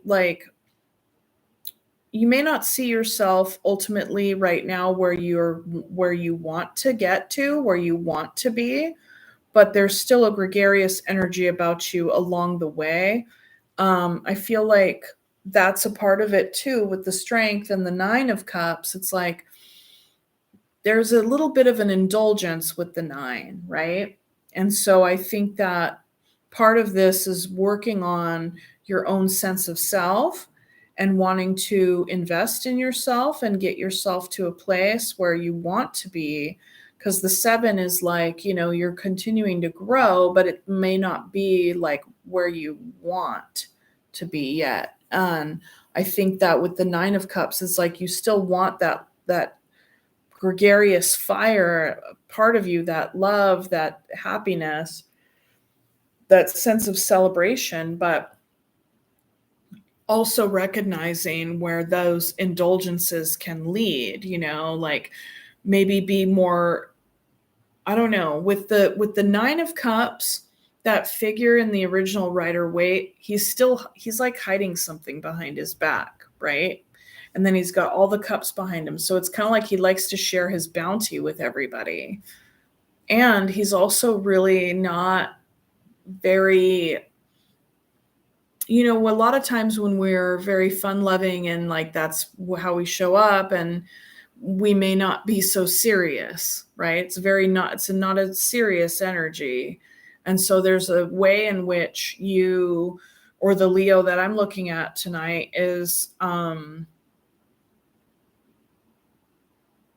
not very vulnerable with other people and really just wants to show up in a way that is seen as like definitely fun, and that's an authentic part of you. But I think that what you're realizing is that some of that fun energy has gotten you to places where you don't feel very good afterwards, right? And you could be giving yourself a hard time about that right now. But I think that you're reflecting on it, and I think that you're trying to restructure things to where you don't make decisions in the future that put you in a place where you're at right now, or where you've been with the 5 of Cups and the 5 of Pentacles. And I also think that that's a part of this strategy, the 5 of Wands. There's a little bit of a drama that comes out around this 7 of Swords kind of behavior, like really just kind of following these certain passions that present themselves as very fast moving opportunities. But then in the long run, it's kind of like, ooh, I don't know if I should have done that, or whatever the case is. But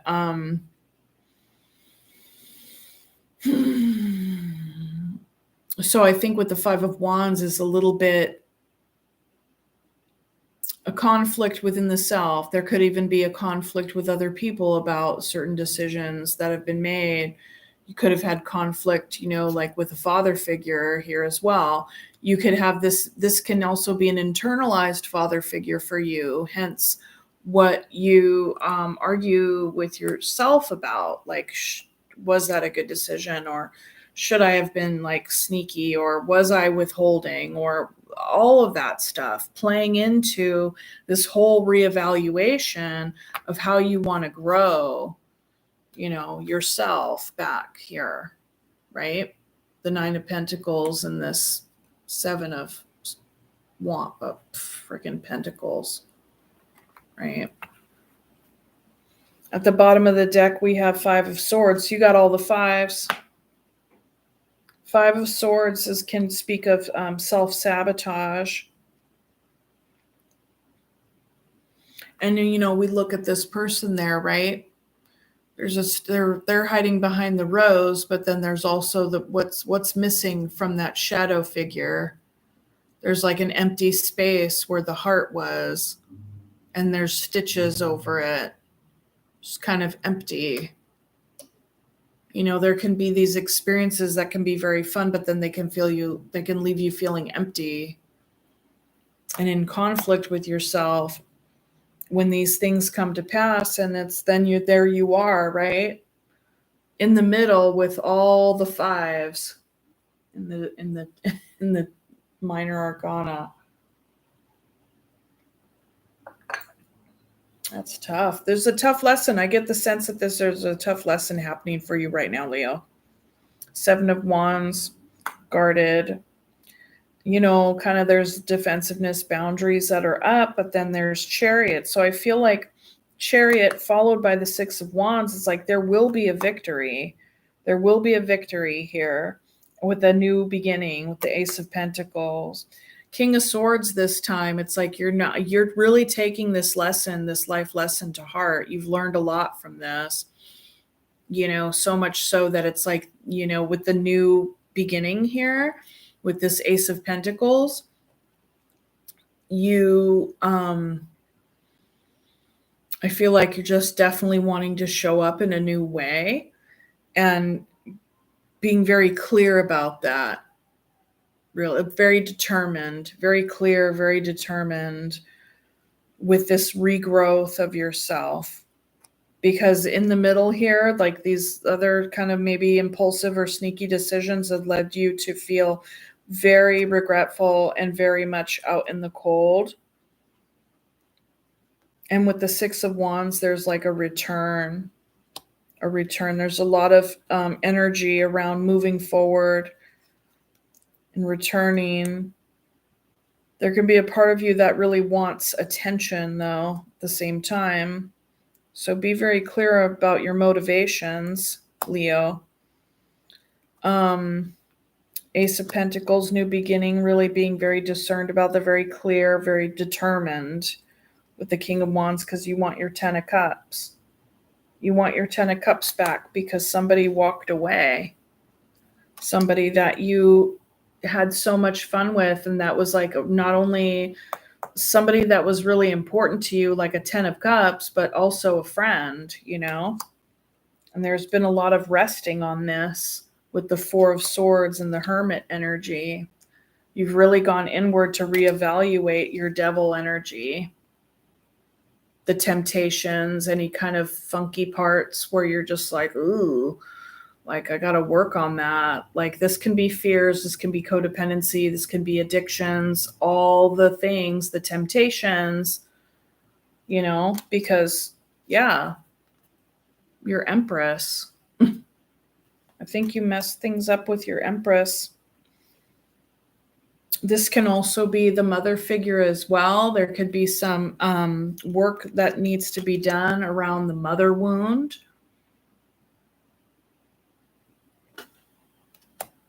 If you have a mother wound, but you're going to be working on that.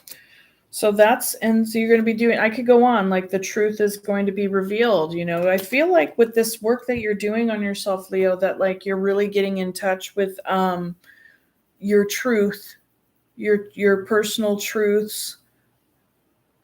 Big, with all the fives coming out, that's you don't want to be there again or anymore. And I feel like you're really doing your darndest, your very best effort, like 100%, to really come back from it with all of this energy, the Chariot and everything, and the wanting of the victory, especially with that King of Swords energy, just like being very clear on it. So Leo, that is what I have for you for your reading. I'm going to move on now to Virgo.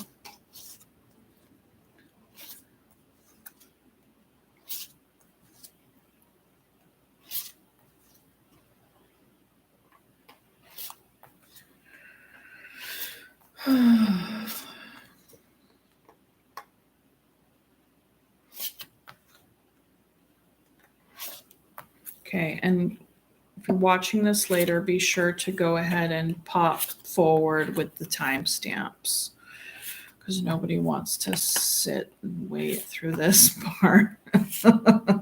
But this, I can't help it. This is how I do it. I cannot just gather up the cards and put them in a stack that was just all a part of one reading. I got to put them back in the deck randomly and then shuffle. Otherwise, I'm just going to be getting a lot of the same cards for the next person. And I don't know. It's just something.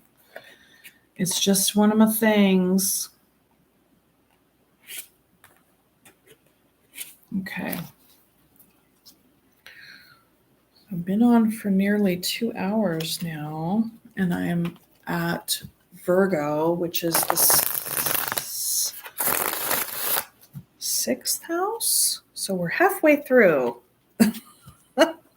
Does that mean we're going to have a 4-hour video or a 4-hour live, I should say?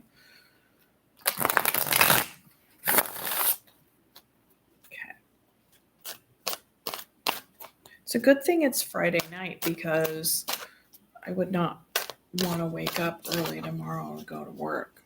It's so late now.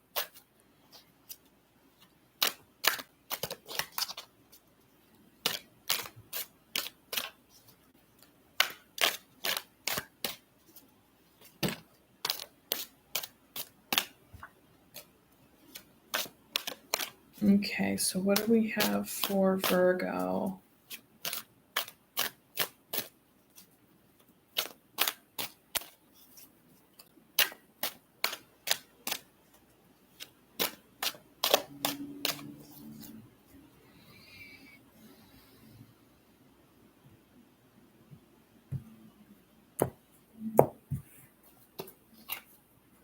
Three of Cups. Ooh, Virgo, celebrating with the friends. Yes. With the Sun and the Queen of Wands. 8 of Swords on the bottom of the deck. Unsure why that is with all this really good energy. So there's a Virgo that I'm thinking about that is actually out of town right now, reuniting with a bunch of her friends for a special occasion and having all kinds of fun and probably feeling really confident and just living it up. So this is cool that this has come out for Virgo. But then there's some 8 of Swords energy. But yeah, she also has some anxiety too. So that's probably what that's about. Okay, Virgo, let's look at this. What is that 8 of Swords about? What is that 8 of Swords? So Virgo, you are, just there's something that's really feeling really good and warm right now. You're feeling confident and, just spending time with your close confidants, having a lighthearted, fun time. And I feel like with all of that, that's all good and it's all lovely, but there's something sort of underlying energy of the 8 of Swords. So what is it that you're in your head about underneath this lovely time?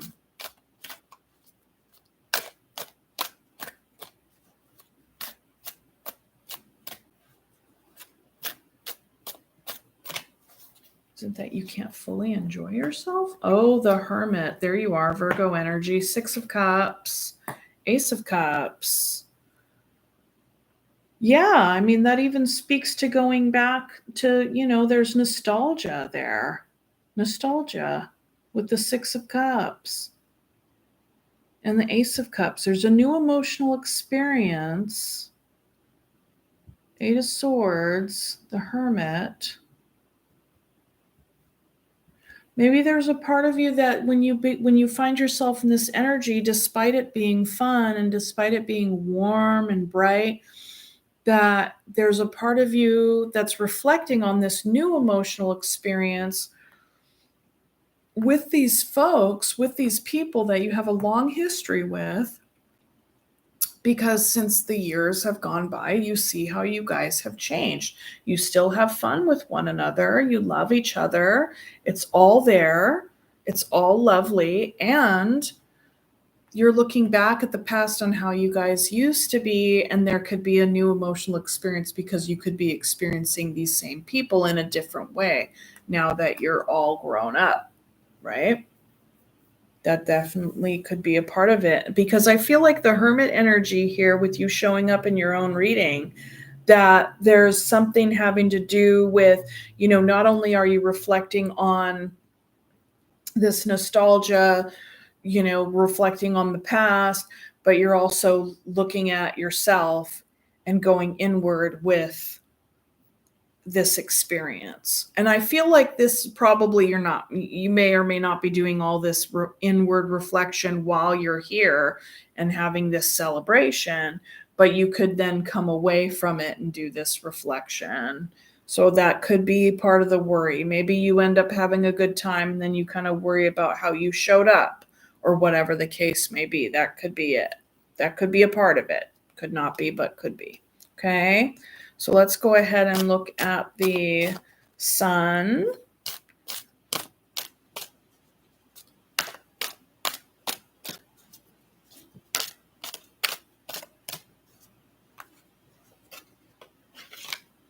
Well, I'm going to go ahead and take that. 4 swords. So there could be something about this that you could also be kind of tired. I mean, maybe there's a part you're like kind of hanging out and having all this fun and all the things, but then it's like, oh my God, this is so exhausting with the Hermit energy and the 4 swords. Maybe this is like too much fun to make you feel kind of tired.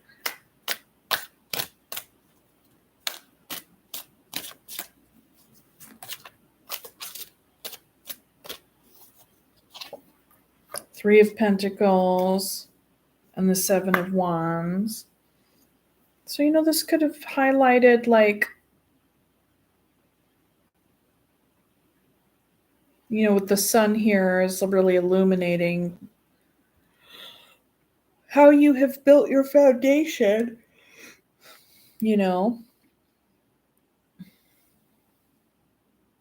I just get a vibe of like things coming together, things being fun, a lot of reflection happening, nostalgia, and then like after it's over, a lot of like you're feeling pretty exhausted, and with the 7 of Wands there, that's the boundaries, right?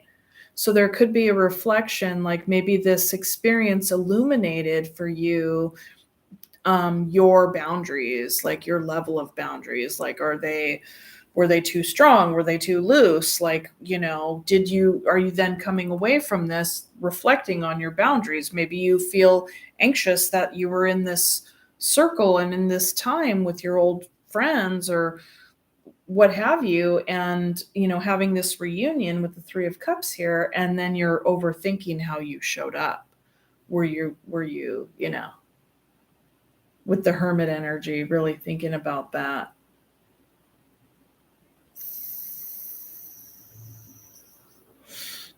Reflecting on it.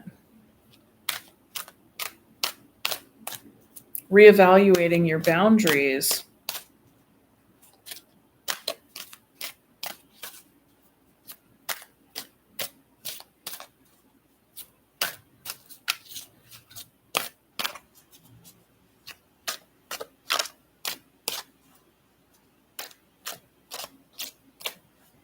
Maybe there's a part of you that has been so many years or so much time that you came to find something was illuminated in you that maybe you had to warm up again.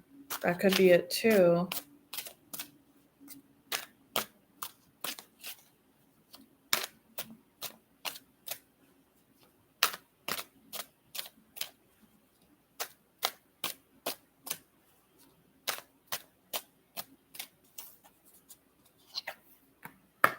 Page of Swords, the Moon, and the Temperance.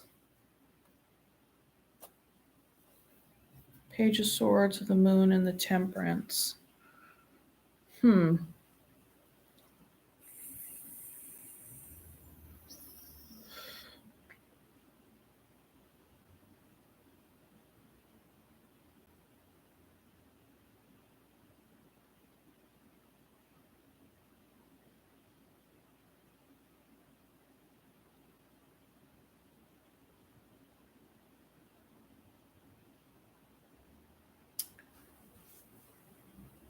So the Queen of Wands, clarified by the Page of Swords and the Moon and the Temperance.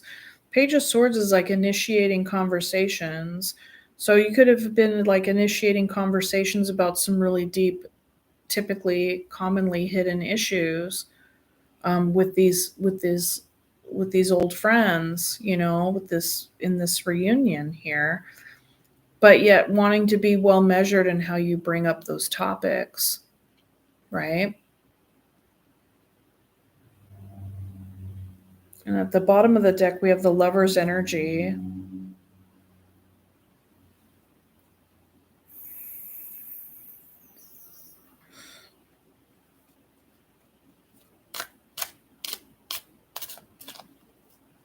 There's some fears here with the moon, things that are unseen, things that are hidden.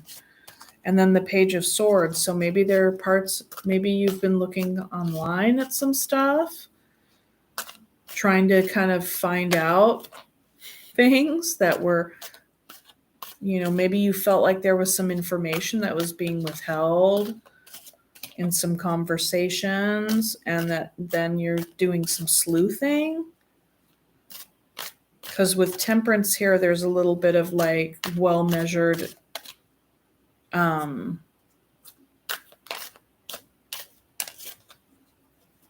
like people, I get the sense that like maybe you or somebody around you in this Three of Cups energy was being more well measured in how much they shared, right? And it could have been you or another person.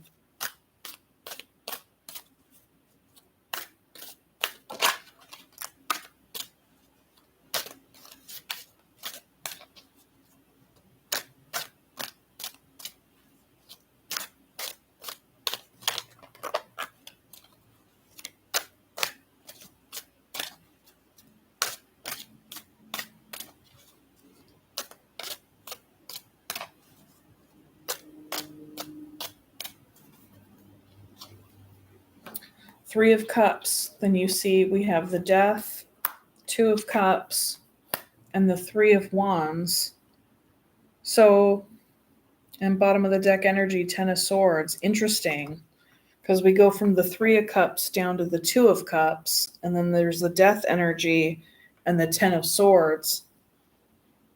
So you may have come together with these people and then ended up having a falling out with one of them. And then the 3 became a 2. And then there's the 10 of Swords and like the 8 of Swords up here. And then a coming away from it and reflecting on it. Hopefully that didn't happen, but it's a possibility. It's a possibility.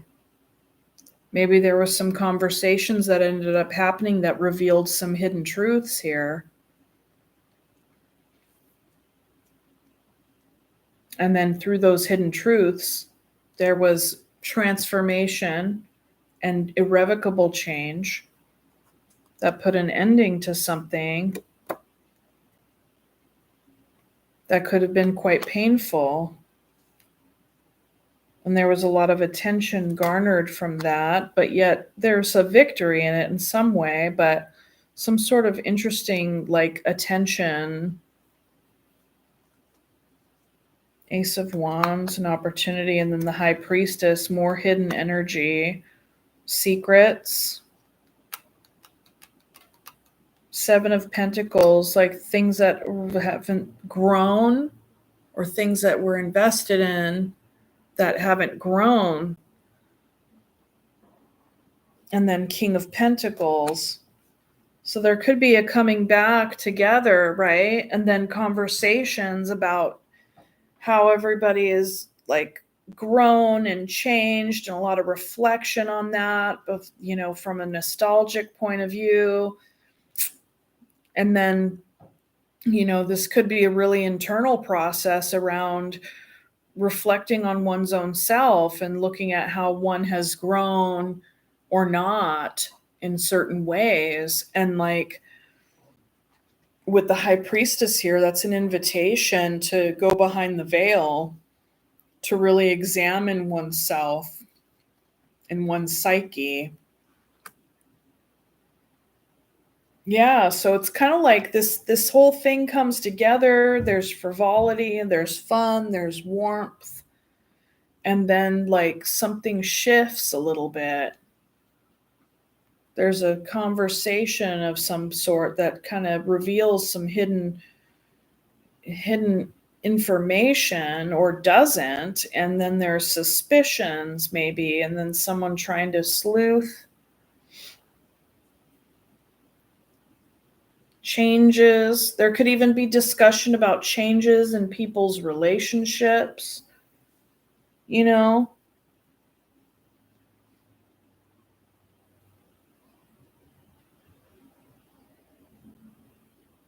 And with the 3 of Wands here, there's an integration though.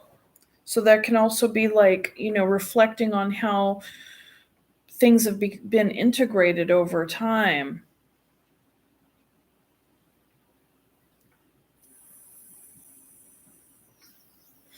There could be some bonds that have actually deepened. There could have been maybe a bond that wasn't as strong before, but then became stronger. So that could be the change. That could be like, death of like some sort of distance and then coming together and really kind of like 3 becoming 2. Hopefully there wasn't any triangulation happening here, but by and large, overall, Virgo, I see that there is a coming together of a group of friends and, some sort of conversations happened. And then as a result, there's some reflection on that and really a reevaluation of like oneself and one's boundaries, which actually brings about a whole brand new emotional experience here. That's what I'm seeing for you. And even a reevaluation of where one is in life, right? Where one is in regard to their pentacles, in regard to their tangibles. You never know. I mean, this could have ended up, it's kind of like you think about like the high school reunion or something where, you know, you come back together and you see how like successful everybody is. And then like someone is all up in their head, kind of comparing their own success to that of the other people at the reunion, you know? So so that's a part of it. So I won't leave you with that though. I want to kind of look at some advice. What's some advice here? Some sort of finishing words for Virgo.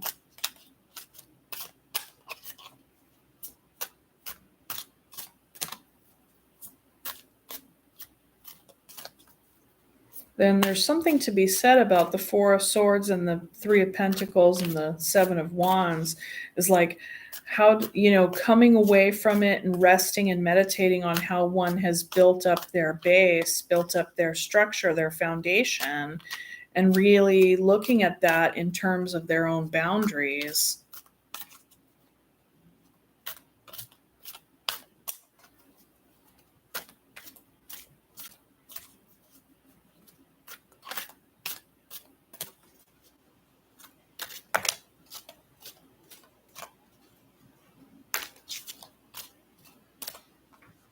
I'll go ahead and take these. 10 of Pentacles, 5 of Swords, the Tower. So yeah, I mean, I'm basically seeing that this experience has really kind of brought a lot of reflection for Virgo to experience. And there was something about this that kind of brought the tower down. Maybe it was a sense of self, like a sense of how one views themselves, and then we have the 5 of Swords. So some inner conflict, or even outer conflict, right? Arguments, discussions. And then 10 of Pentacles is kind of like maybe there could have been some arguments or discussions about like people's like life as it is now and how it came to be that way, and like what do you have, what do I have, what are we comparing ourselves, because we have the 10 of Pentacles and the King of Pentacles coming out here, and then 7 of Pentacles underneath, right? Kind of maybe considering or thinking about one's own 10 of Pentacles. Yeah. Be that as it may, this experience was really transformative and very eye-opening, and was a catalyst for some deep self-reflection. That's what I'm seeing here, Virgo. You know, fun and all of that, but also deep and very meaningful. Okay. Okay, so that is what I have for you, Virgo. Let's go ahead and we'll move on to Libra.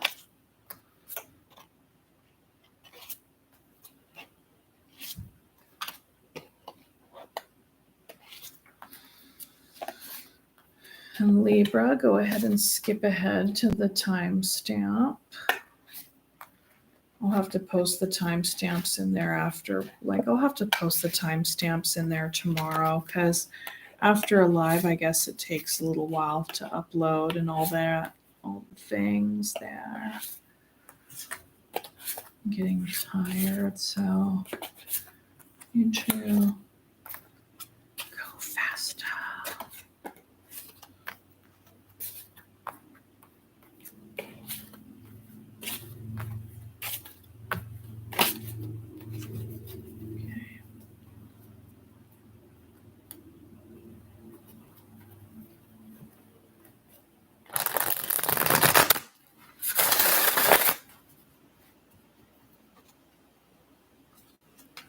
I think I'm going to get a refill on my coffee.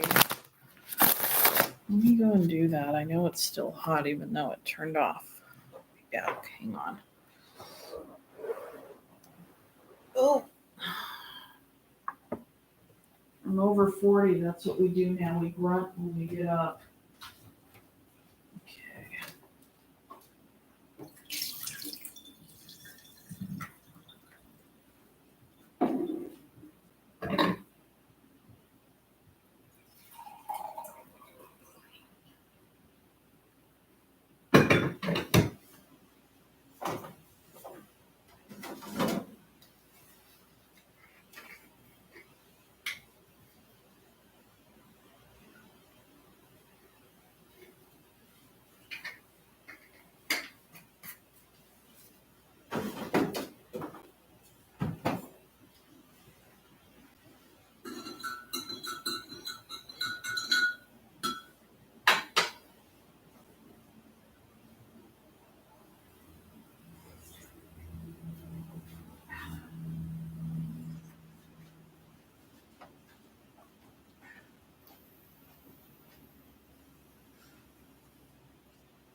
Okay.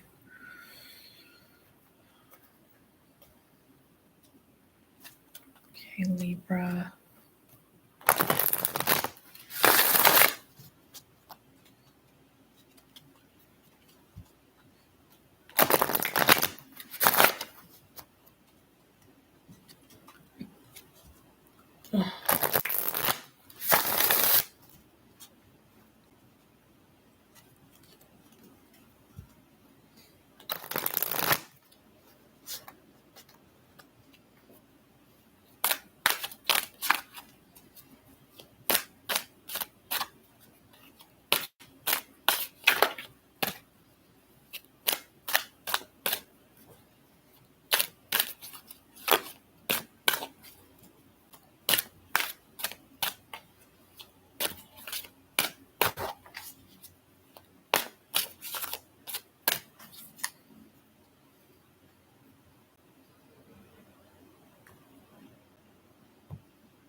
Okay, Libra, you have the 5 of Pentacles, the Queen of Swords, there you are, 7 of Cups, bottom of the deck energy, Ace of Pentacles.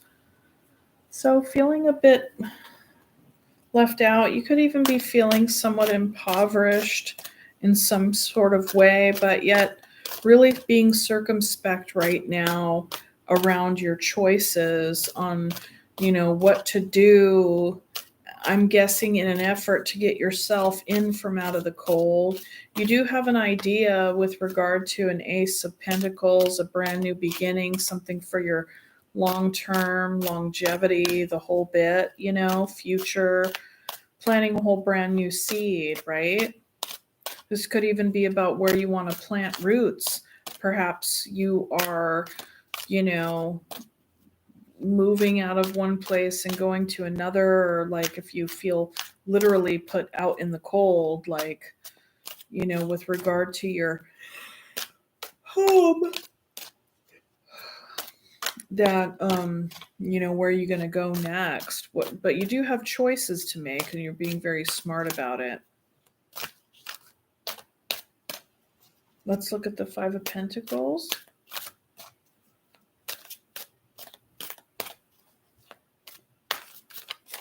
Oops.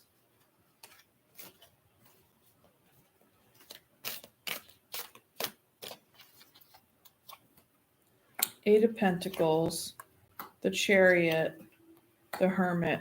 Yeah, you're thinking about what you want to do next, where you want to invest your time and energy, maybe even how you want to make your money, in a work setting. You could be like, this could be very well be like, I'm changing jobs. I need to find a new job.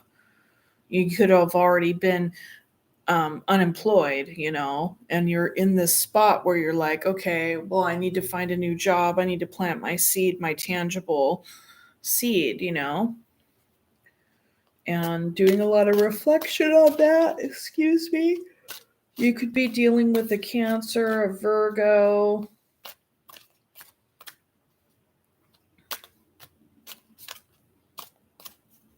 Capricorn with the Eight of Pentacles. Ace of Pentacles is also any earth sign as well, which we do have Virgo here too. Okay, let's do the Queen of Swords.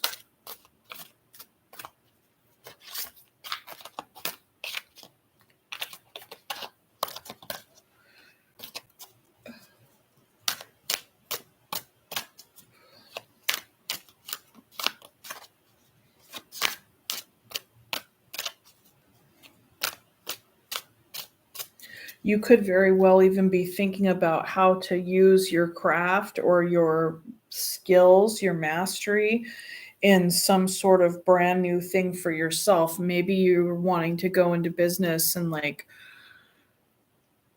be a boss with the Queen of Swords. Three of Wands, waiting for your ship to come in, Magician, manifesting it, and the Six of Wands. You're manifesting a whole brand new beginning here, something that's going to bring you a lot of success. You really have success on your mind when it comes to your next move. This is very much about work.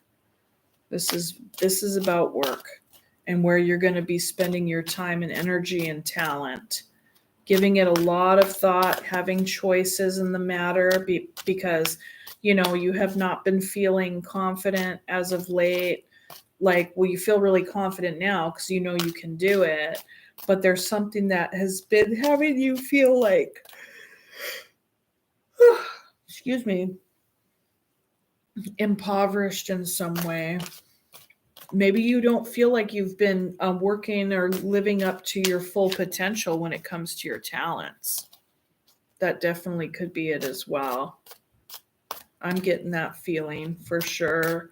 You're like, here I am at this place and like not even fully like utilizing my full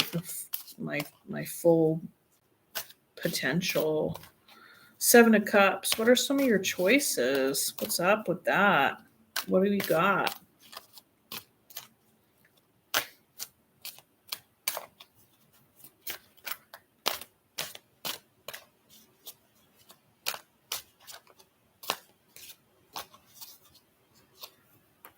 Three of Pentacles, building a whole brand new foundation. Hangman, there can be some delay, or maybe you're having to look at things in a whole new way a whole new perspective. Like, say you're going from being an employee to being your own boss, right? That could be a possibility. With the Page of Cups, this is definitely self-reflection when it comes to, like, pardon my yawning, I'm getting tired, but like Page of Cups reflecting on one's own emotional process, right? One's own emotional process and the whole shebang. Yeah, what's going to happen here? Let's do some like future divination. What does Libra have to look forward to? I mean, I'm getting success for sure with the Six of Wands and the Magician. Like, you're manifesting success. You definitely are going to be stepping through the gateway with the Three of Wands, because you're integrating the information that you have acquired already in very kind of in this, the Ace of Wands and then the Two of Wands and then the Three of Wands. It's like the inspiration was there and then the decision was made, and then now it's like boom, integration, right? And then all in this process of the manifestation with the Magician and the success of the Six of Wands.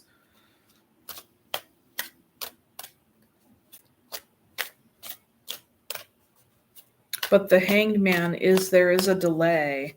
There is a delay, or at least it's like it's taking time for you to be building this foundation, the strong foundation with the Three of Pentacles. But you do have cooperation and you do have teamwork. You could be going into this project with one or two other people, but you have a lot of reflection on your own part, right? Because with the Page of Cups and the Hangman, it's like there is a shift in perspective, and that is really involving your own emotional world and your own emotional self.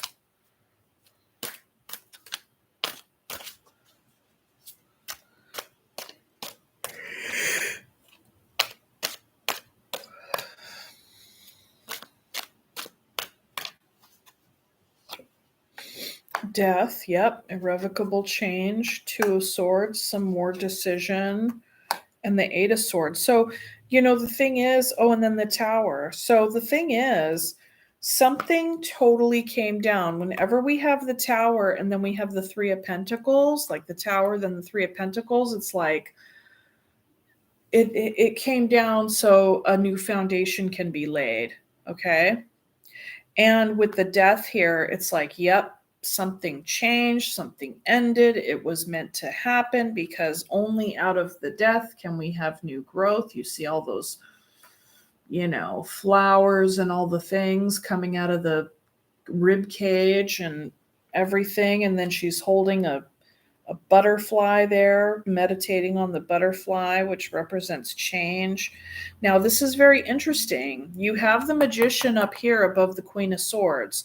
So when you are in your headspace energy, when you're using your intellect, and like as a Libra, you're an air sign, you're very, very smart and, very balanced, very all the things, very fair.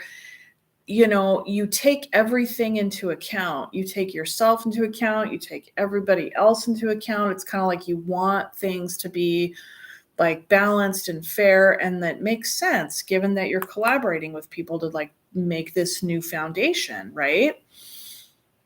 And when it comes to the Two of Swords, my teacher, she had said, the Two of Swords reminds me of the Magician whose headband has slipped down over their eyes, right?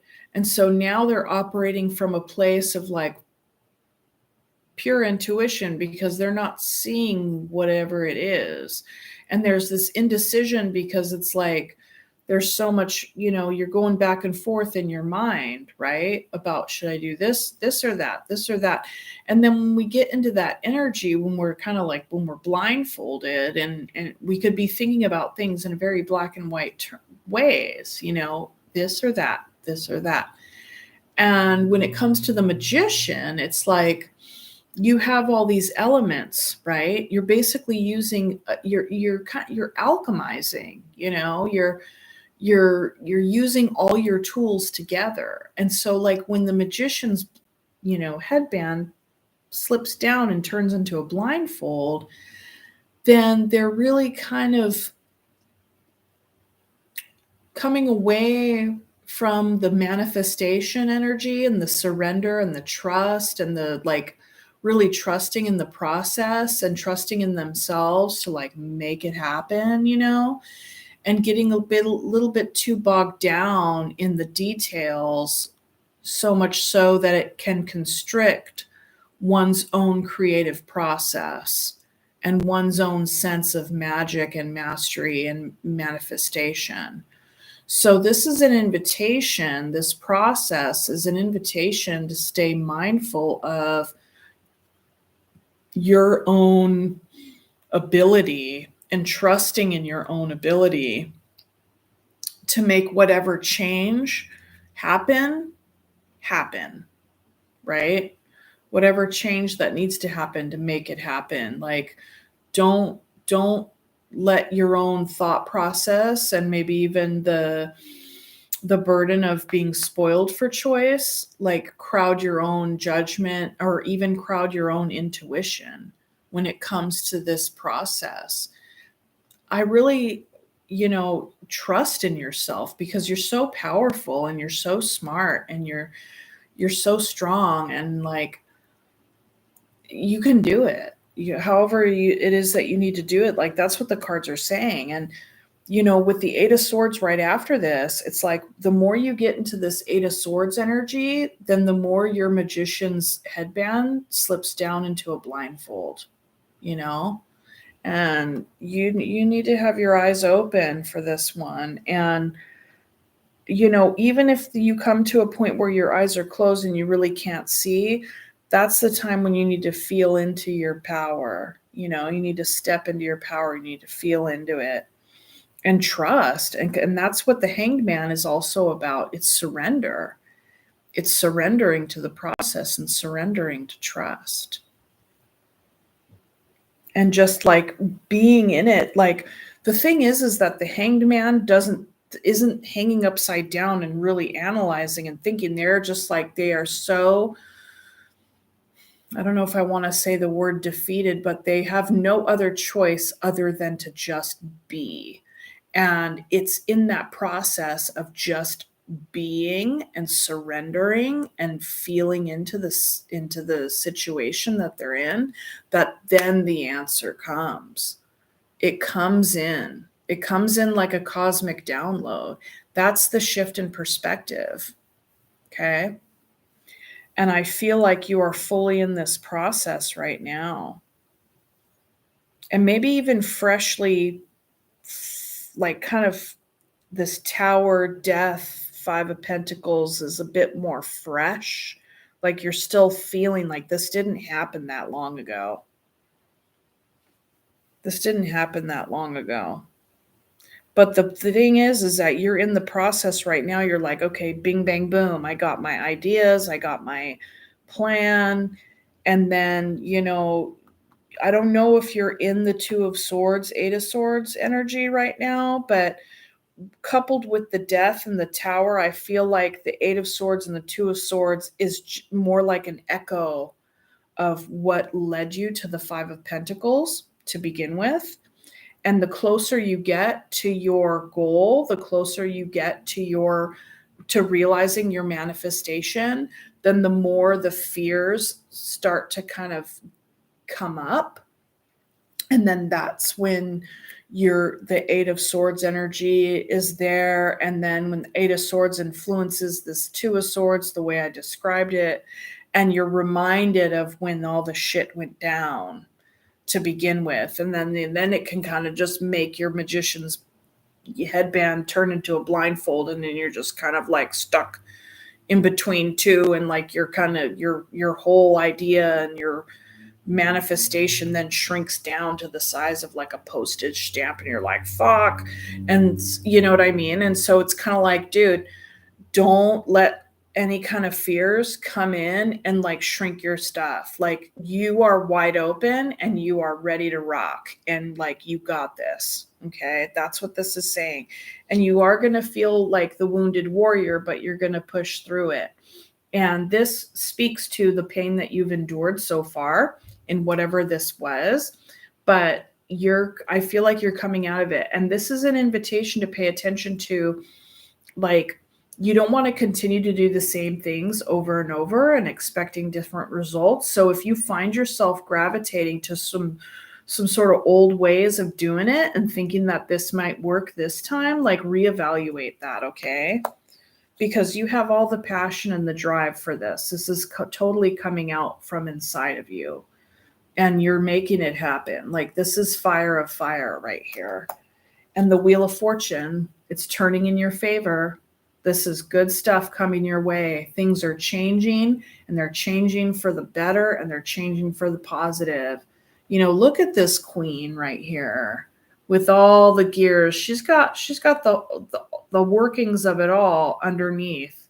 She has a handle on all of it, right? And it's like the Wheel of Fortune. I don't know, your luck is changing. Your luck is really changing because you are bossing up. This is the boss card right here. This is also the father card, the patriarch, like the patriarch card, paternal energy. So this is also an invitation to really think about ways in which you have been, you know, fathered through a process, and whether or not, you know, whatever kind of relationship you had with your own, like, father, it's more along the lines of, how were you mentored? How were you guided? Like, how were you shepherded? And, like, now is the time for you to shepherd others and for you to also shepherd yourself. Like, really bring that that fatherly influence, you know, internally, like the introject, the positive one, the positive introject. Okay. Now, if you had an experience with a negative introject, notice when that happens as well. And does that expand your vision, or does that shrink your vision? Does that empower you, or does that disempower you? And if whatever is kind of doing this whole thing where it's disempowering you, you can look at it and say, what do I have to learn from this? But that's when you shift it and you're like, that's not the introject that's going to be helping me with this manifestation. I need to find another one. Where's my other mentor, you know? And then the Queen of Cups is a reminder to stay in touch, keep your heart open, nurture yourself. And then, you know, when you take care of yourself, then you can nurture other people. Okay. So anyways, Libra, that is what I have for you. That is your reading. And thank you for watching. Oh, and I haven't even said this the entire program so far. I thank everybody for all their wonderful likes, shares, and subscribes. Okay. Be sure to like the video on your way out or on your way to another part of it. Timestamps are in the comment section. And if you're there and you don't see them in the comments section, it means I haven't put them there yet. Like with the live videos, after it's all said and done, it takes a little while, I guess, to upload. And I haven't been writing them down the whole time. So there we have it. So now I'm going to move on to Scorpio.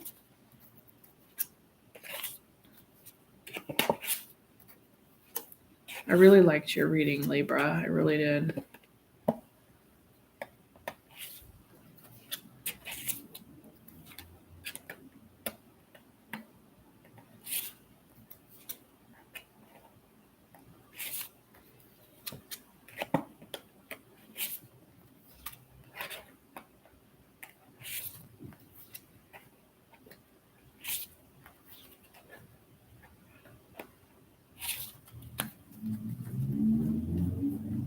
Okay.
Hang on.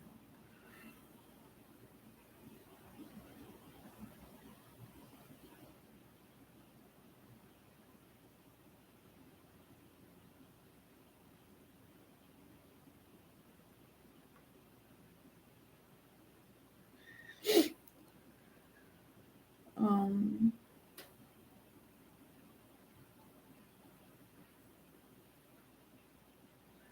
let me see. Scorpio. Oh my gosh, I'm getting so tired. Scorpio, Sagittarius,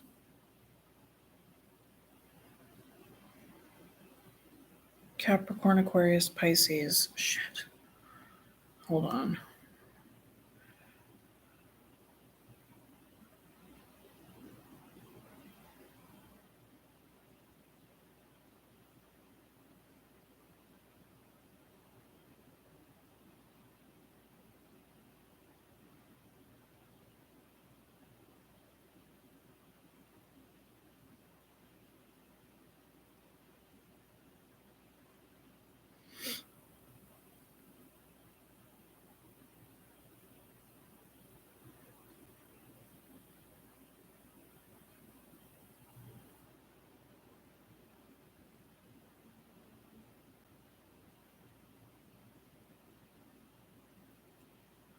Okay.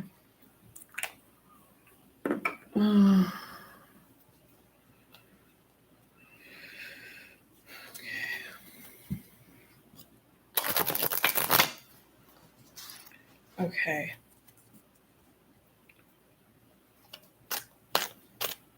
Okay, this one's for Scorpio.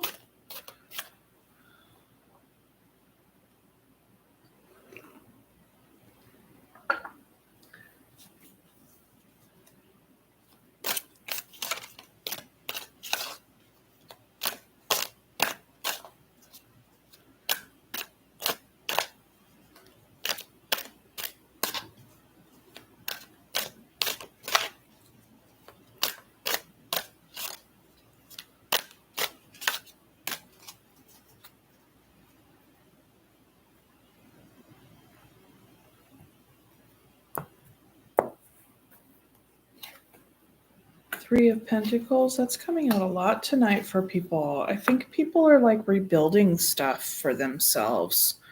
Like, yeah, I just feel like there's been a lot of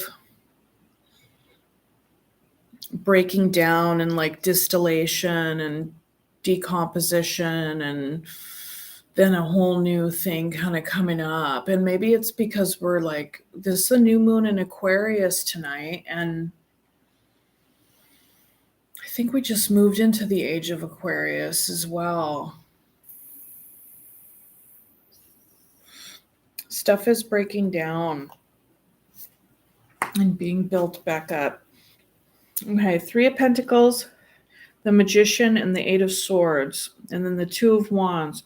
So you could very well be in your head about what to manifest right now. Like you could be like, is it going to be this or is it going to be that? Or like, I think that you've gone through like the inspiration part of what action you want to take. And now like you're kind of in the process of like gathering your information, and maybe there's some part of you that like wants to travel or like strike out, and not like strike out, but like strike out on your own, like move forward or something. There's something that you're doing, and because you're wanting to rebuild your foundation here.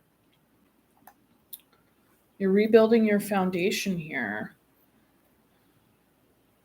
And, the Eight of Swords, you're in your head about it. And so with the Eight of Swords, I feel like that gives the Two of Wands a little bit of a this or that. Like, do I do that? Do I take this action or do I take that action?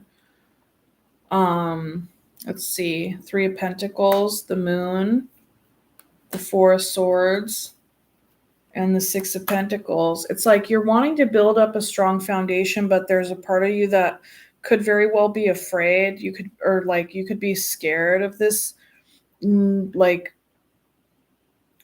I want to say a new beginning, but it's really kind of like rebuilding a foundation for yourself. And there could be another person involved here because we have the Six of Pentacles. So, like give and take, like, are you getting what you need from your team member in order to build this up? Or, is it equal? Is the contribution equal? And like, or you could even be like feeling a little bit afraid that they might not give as much as you do, or vice versa. Right. And so there's some meditation. There's a little bit of a timeout here with the Four of Swords. You're really kind of like, there's a little bit of an insular energy with the Four of Swords and the moon. I get the sense that you have a suspicion, and I don't know, maybe I don't want to use the word suspicion, but there could be a part of you that intuitively feels that something is hidden.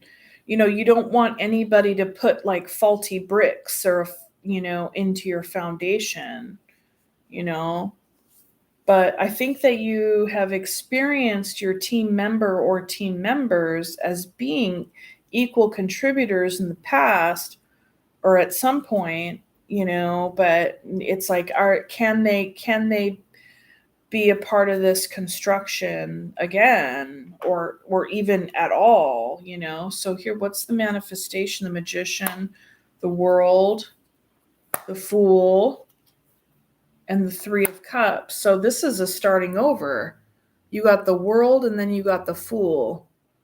It's kind of funny. I want to look at the computer because I want to see a face, and I'm like seeing my own face, but I know if I'm going to look at you and connect with you, I got to look at this camera. I should probably like put up like some cardboard cutout behind the camera so I could like see someone's face, because we're naturally drawn to look at faces. So the Magician, you're wanting to manifest a whole brand new beginning. And I feel like you do want to manifest this whole brand new beginning with somebody that you want to have a reunion with.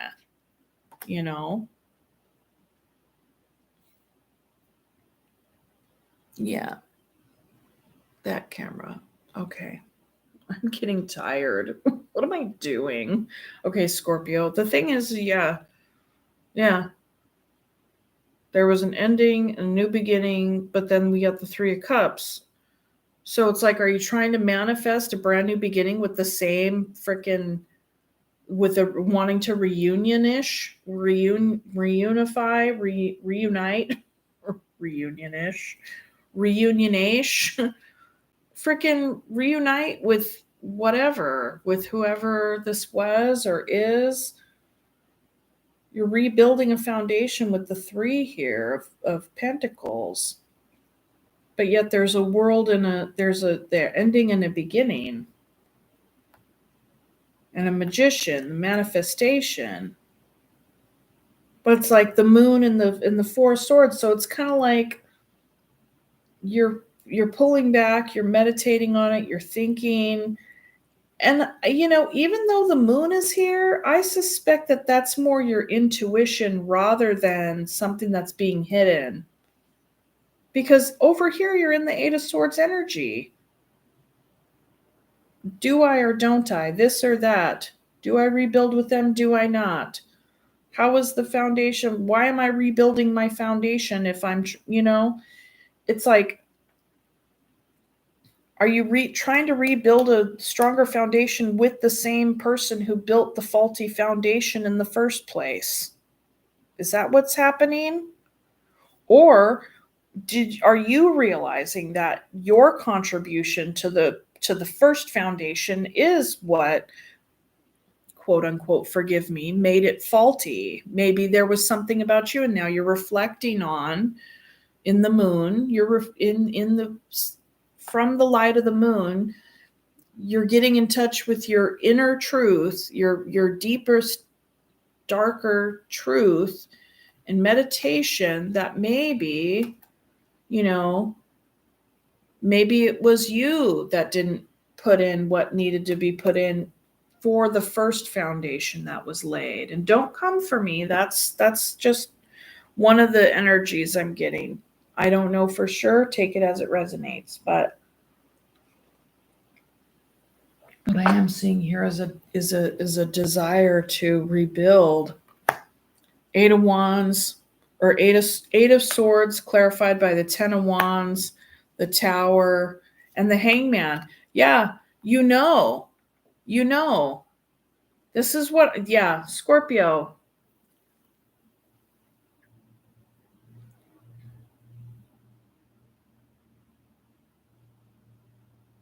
Scorpio, I think that you need to heal whatever this was. I think you need to grieve the fact that the first foundation that was there, crumbled.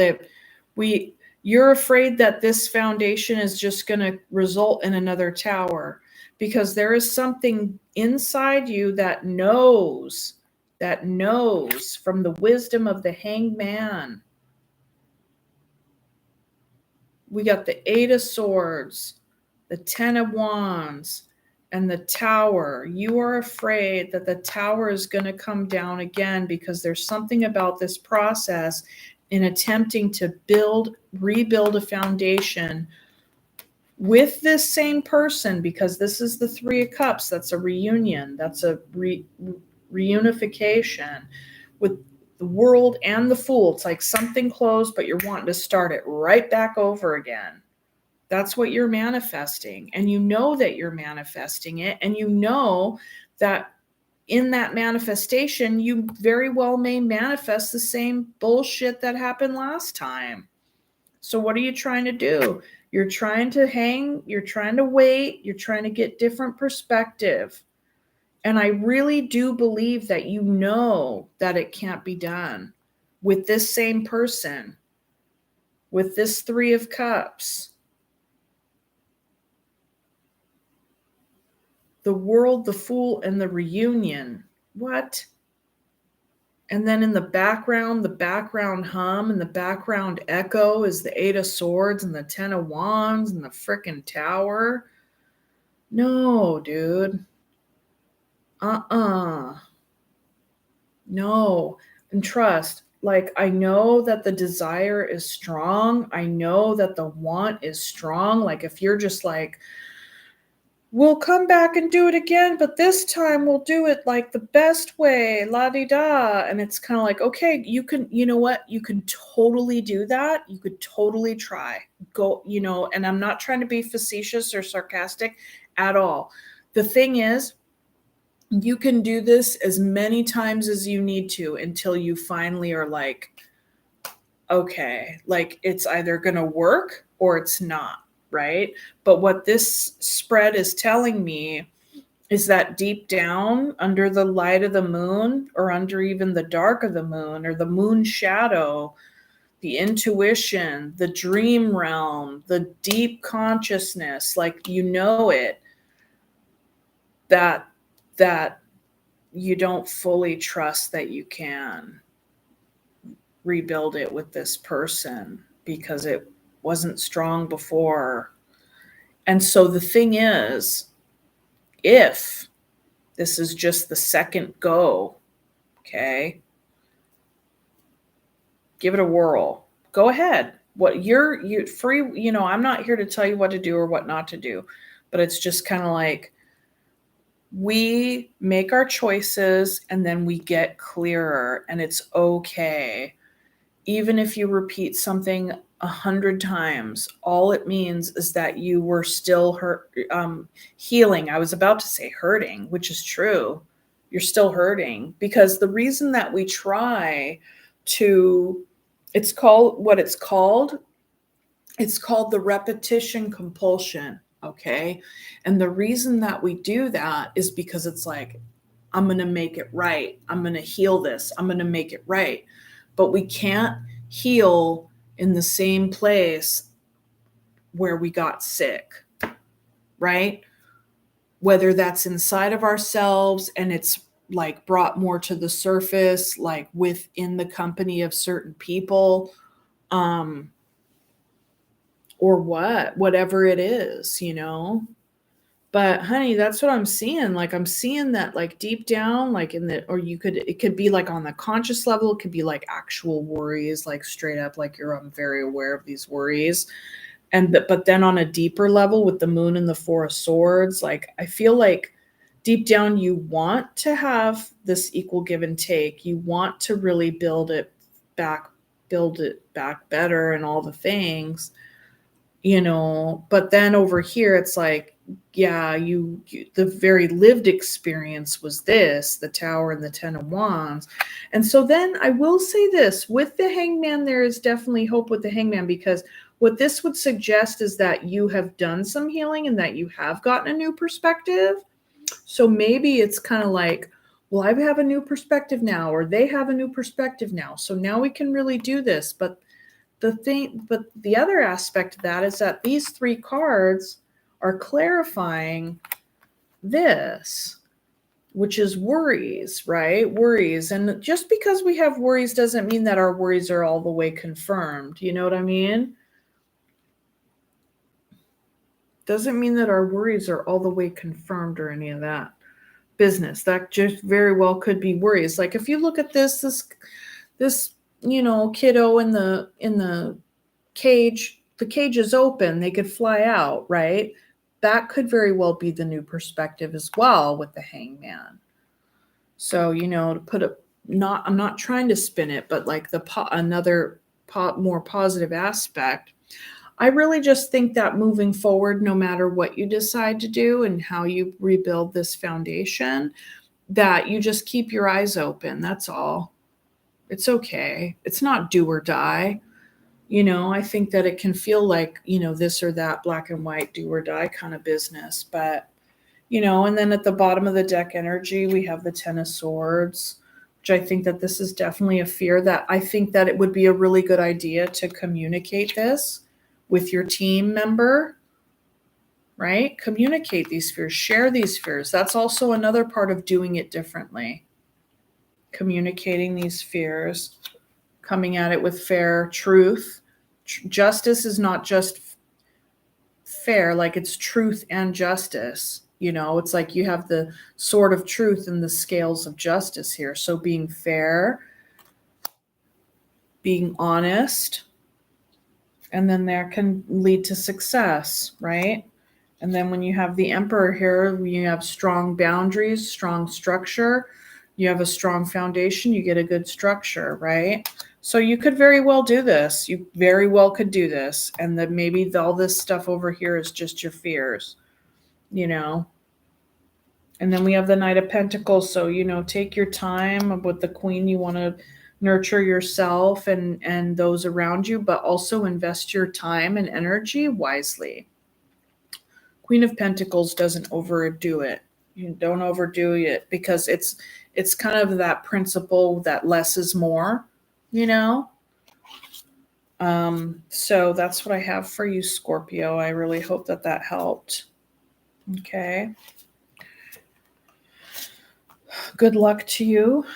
I hope that whatever foundation you're building is lovely and successful and everything that you have ever dreamed it should be or could be or would be or whatever. Okay. All right. I'm getting tired. Okay. Boop.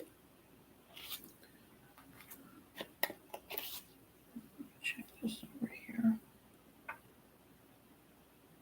Oops.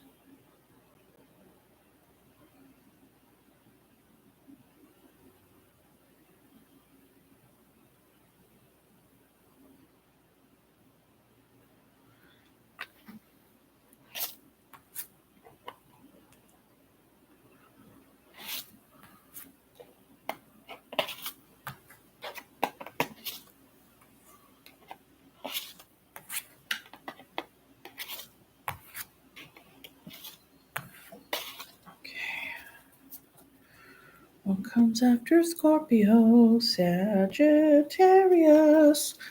I will say Sagittarius is like my favorite sign to say. I think it's like the coolest sounding sign is Sagittarius. It's freaking cool. I think it's like that. I always want to spell it with 2 G's, but I don't think it has 2 G's. I have 2 T's. I always misspell it though. It's fun to say. Silly to spell.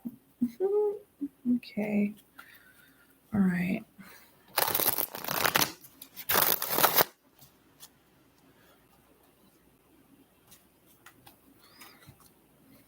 I'm tired.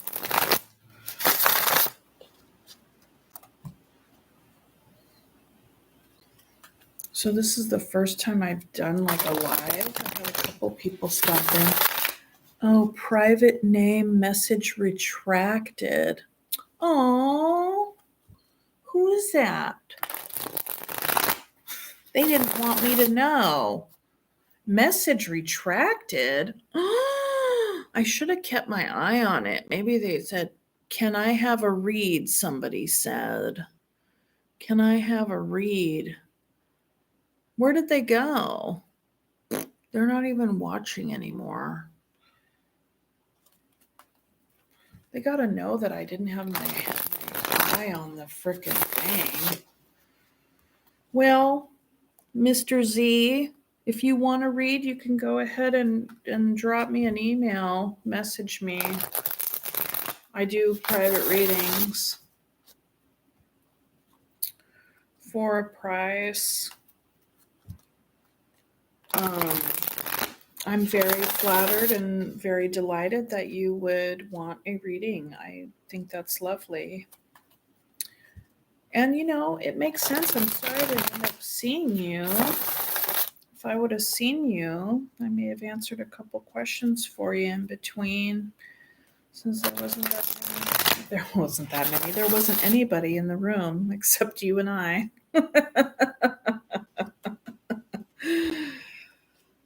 I wonder what that redacted message was. Now I'm curious. Who was that? Nay, I want to see. Oh, that's cool that you could tap people and then it's like, make them a moderator, hide them, blah, blah, blah. Ah! Oh, I'm so sorry I bent you and it hurt you. I'm sorry, cards. Okay. Okay, now I'm getting tired and delirious. All right, okay. Sagittarius, you've waited long enough. Not that anybody's been waiting. Just go to the timestamps.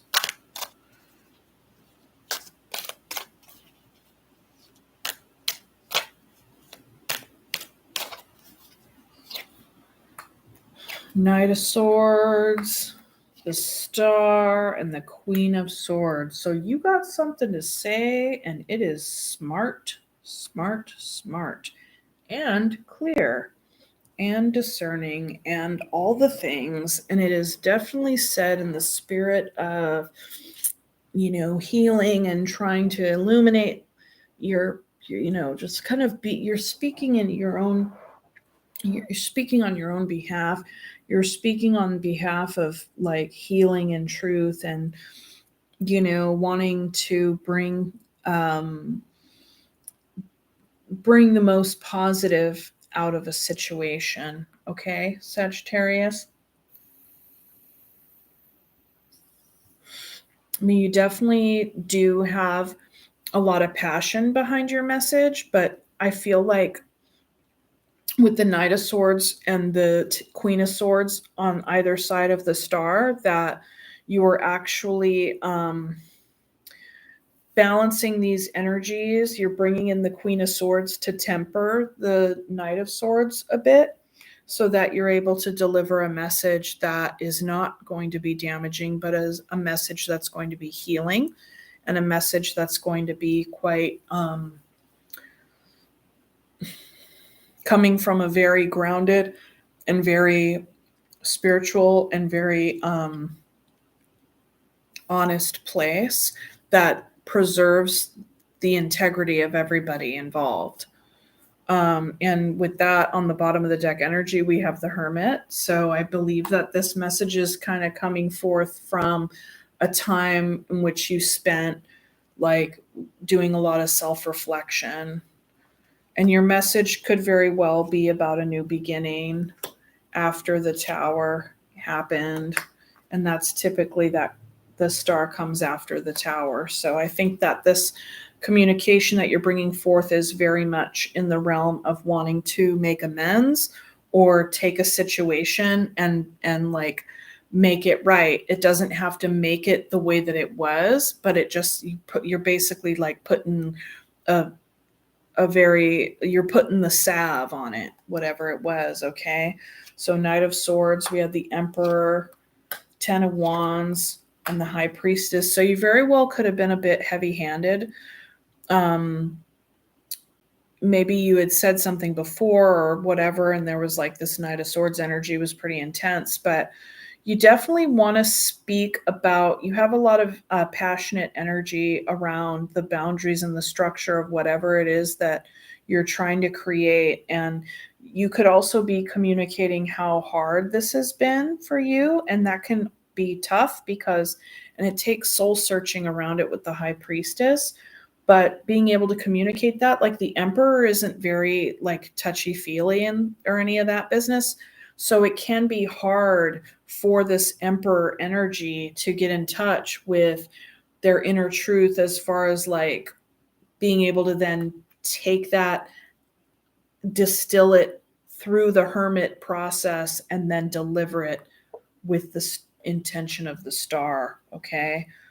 So in the intention of healing, right? But this Emperor wants to build back up, I feel like. So with the Star, we have the Devil, the Fool, and the Three of Wands. This is an invitation to really take a good look, take a very good look at whether or not this healing conversation is actually underneath motivated by a desire to begin another go with whatever this was, right?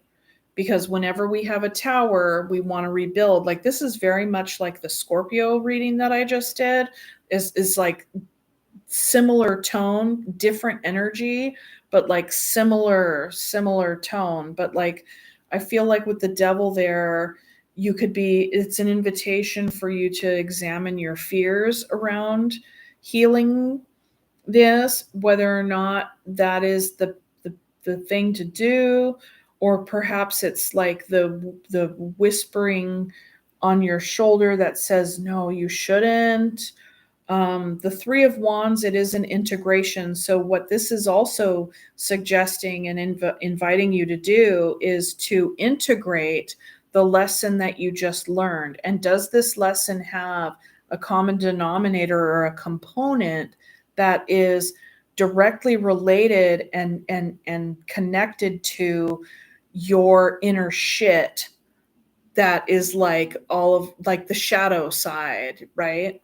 So that's the invitation here too with the Star. Very, very well-meaning, very, very like healthy. It's a very healthy want. And you're being asked to look at your motivations behind this. And I feel like you are doing that with the Queen of Swords, because the Queen of Swords here in this deck, it's like she's very circumspect, right? Has a bird's eye view, has her little telescope out and the whole thing. And just the Queen of Swords energy alone is very, very discerning. Brings heart because, you know, she's a queen's, but she's also mindful. So it's like air of water, you know, or water of air. Yeah, air of water, I think. So yeah, Judgment, clarifying the Queen of Swords. What were we talking about just then? Five of Pentacles after that, and the Seven of Swords after that. So, you know, based on what you've experienced, that experience of like having had the Seven of Swords energy and the Five of Pentacles energy is really going to inform the decision that you make as the Queen of Swords, embodying this energy and helping you make the best like judgment call. Okay. So I feel like that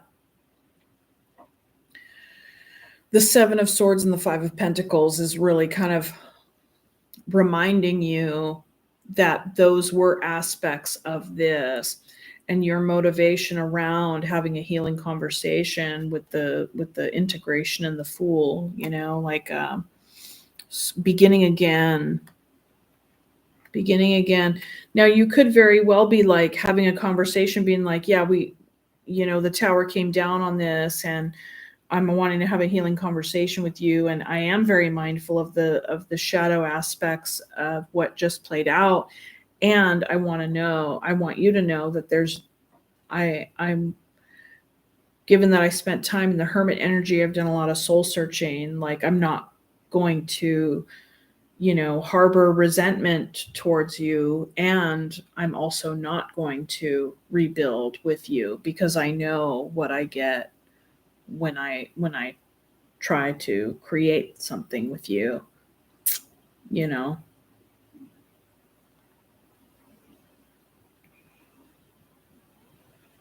Because you got the high priestess, the hermit. So this, and I will say this, there has to be other people involved, because we don't live in a vacuum, right? But I'm looking at this in a way of like, how could it be? How could it be? How could this possibly be a solo venture as well? You know, maybe there's a part of you that is actually reflecting a lot on your own, what you brought to your own project. And, maybe there was a part of you that did try some sort of like strategic kind of dodgy way, and then that landed you not in a favorable spot. Like, it landed you in a place where you didn't feel good, and then you stepped back, you did some reflection, and then you came to find that, you did some reflection and some soul searching with the hermit and the high priestess, and come to discover that, like, yeah, man, like, I was totally acting out of my devil energy, or I was acting out of my shadow side with how I was coming across, or even just the energy that I was imbuing into my own thing here, my own project or my own structure that I was trying to create with this emperor energy. And bringing in this odd kind of dodgy strategy was really actually a tough act to keep up. So that could be another storyline as well, because of the 10 of Wands. So whether it's with somebody else or by yourself, I feel like, Sagittarius, so you really have been going through it, a lot of self-reflection. If anything, like, this is the kind of process that a person wants to have when shit goes down. Okay? When shit goes down, if you go hermit mode and high priestess mode, it's like you cannot go wrong. That's why I'm seeing the devil energy here being more of a reflection of how things, of what shadow strategy was used, or an invitation to look at it. But either way, the devil energy is being utilized in order to distill and to make sense of, and to compost, alchemize the whole process in order to, like, have it be reused for something more positive and more healing with the star. Okay. Bottom of the deck energy. What are we talking about? What was I just talking about? Alchemy and the manifestation, or like the distillation, all the shit I was just talking about. This whole process is about manifestation and how you're going to manifest again. What kind of energy do you want to bring to your manifestation? So that actually invites you to walk away from something that isn't serving you anymore. Perhaps it's a strategy that isn't serving you anymore. If this is you, perhaps it's somebody else who's been dodgy and shitty in your stuff, and you have to walk away from them, right? Because you want your stability. And that's the truth of the matter. The Ace of Swords and the revelation. The revelation, this is something you revealed to yourself, whether or not it's coming from you or whether or not it came from another person you were working with. But, you know, Sagittarius, I'm seeing some very beautiful process happen here, a very tough process, but a very healing process, and really taking any and all of the stuff and like fully working with it. That's what I'm seeing here. This is a very empowered reading. Or it's a very, like, I'm looking at a Sagittarius here who's like really doing their work around this stuff, heeding the invitations with the judgment there. Like, this is also a full-on like taking this whole process, and like I had mentioned earlier, like composting it. It's kind of like it goes into the ground, even like if we think about it symbolically, like judgment, it's like it dies and then it goes underground and then it gets reborn, it gets repurposed, it grows new shit, right? And it's you that's being reborn, being resurrected in the wake of this lesson, in the wake of this experience. And I don't know what it was exactly, if it was a relationship, like a love relationship or a business partnership or what it was, but, or if it was even just your own thing, your own singular individual thing, you know? But anyways, Sagittarius, that is what I have for you. So now I'm going to move on to Capricorn. No. Yes. Oh, thank you for all your likes, shares, and subscribes. This takes a lot of energy, and I know that like we are all so incredibly like spoiled with all the beautiful, wonderful energies that are shared on YouTube when it comes to tarot and you know, all kinds of stuff. And so I really just want to say that I appreciate it so much that you guys actually like it. If you watch this, then please like it and help the algorithm, because, you know, it's important. This is time and energy spent, and I enjoy doing it. And I realized I don't usually do like all 12 signs in one thing, because I've already been on here for 3 hours and 15 minutes, and I'm starting to hit a wall. But thank you for this, for the likes and the shares and the subscribes.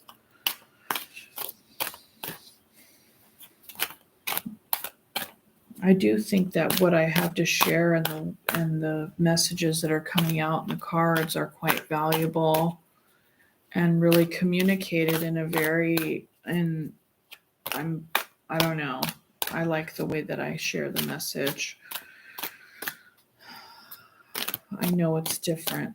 It's not like just, I don't know, coming up and just, you know, I like the practical delivery too, you know. Like if someone pulls a couple cards and is like, "You're in danger, girl." You guys have seen that meme with Whoopi Goldberg. It's like the difference between tarot and oracle cards. You've all seen that, I'm sure. Where it's like the oracle card says, "Oh, everything's good," and then the tarot says, "You're in danger." Anyways, okay. Capricorn.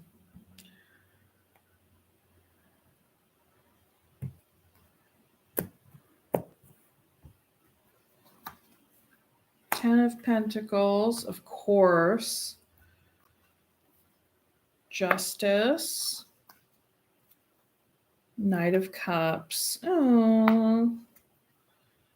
Nine of Swords. So you got some sleepless nights and some worry kind of as the undercurrent of what appears to be a pretty strong energy of doing what's right and fair, for you and maybe even another person or your family with the Ten of Pentacles, those who are of your legacy,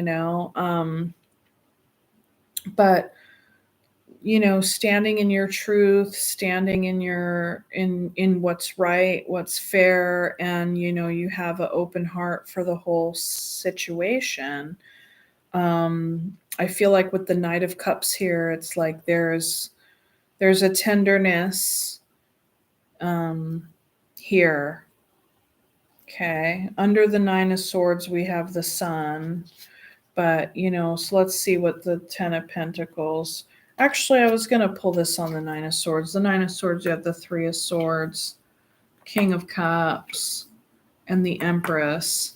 So yeah, you've suffered a broken heart here. Somebody could have been, this could even be a mother wound or somebody that you've dealt with who was very nurturing and loving and creative, and could even also be a mother of either flesh babies or like projects or whatever, but somebody who's very creative. With the King of Cups here as well, there was some emotional maturity, perhaps this heartbreak and this worry.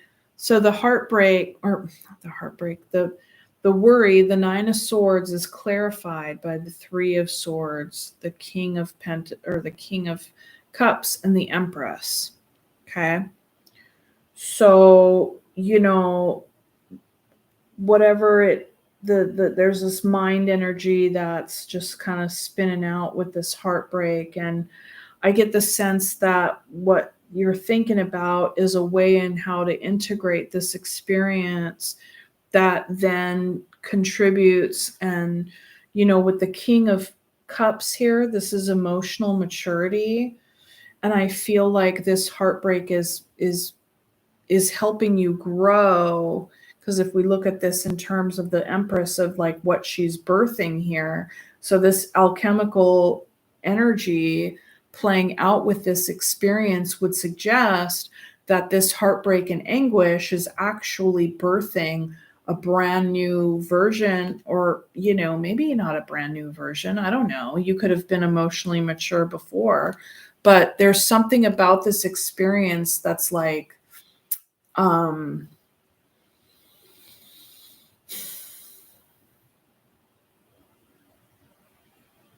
maybe like getting you reacquainted with your heart, with your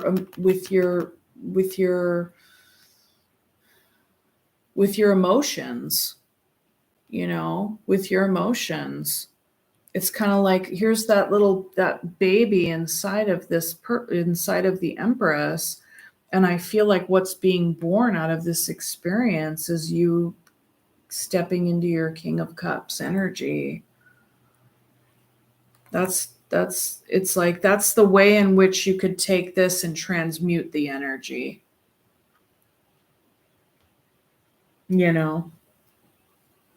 And I feel like you are. I mean, look, it's like here, like this is the underlying energy. So it's kind of like this is happening underneath the surface. This is what's being shown. Ten of Pentacles, Justice, and Knight of Cups. It's like, yeah, I'm working hard and I'm still flirting. Like, it's like, cool, man, keeping it all fair and balanced with all the goodies, right? So Ten of Pentacles, Three of Cups, having fun with friends, the Moon, and the Six of Wands. So, putting yourself back out there, even with the Six of Wands, like this is getting attention, accolades. You could even be getting a lot of attention and accolades through your work, through your job, feeling good there, like feeling like you're having lighthearted fun. This could be with coworkers, since it's clarifying is that the King of Pentacles or the Ten of Pentacles? Okay, sorry, I'm getting tired and I'm getting all jacked up. Ten of Pentacles is like long-term commitment, la di da. So,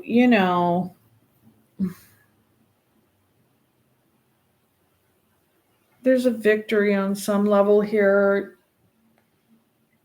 I see you like, maybe there's a part of you that's like, okay, yeah, my future, my legacy is going to like I think it's the moon that's throwing me off here, because it's kind of like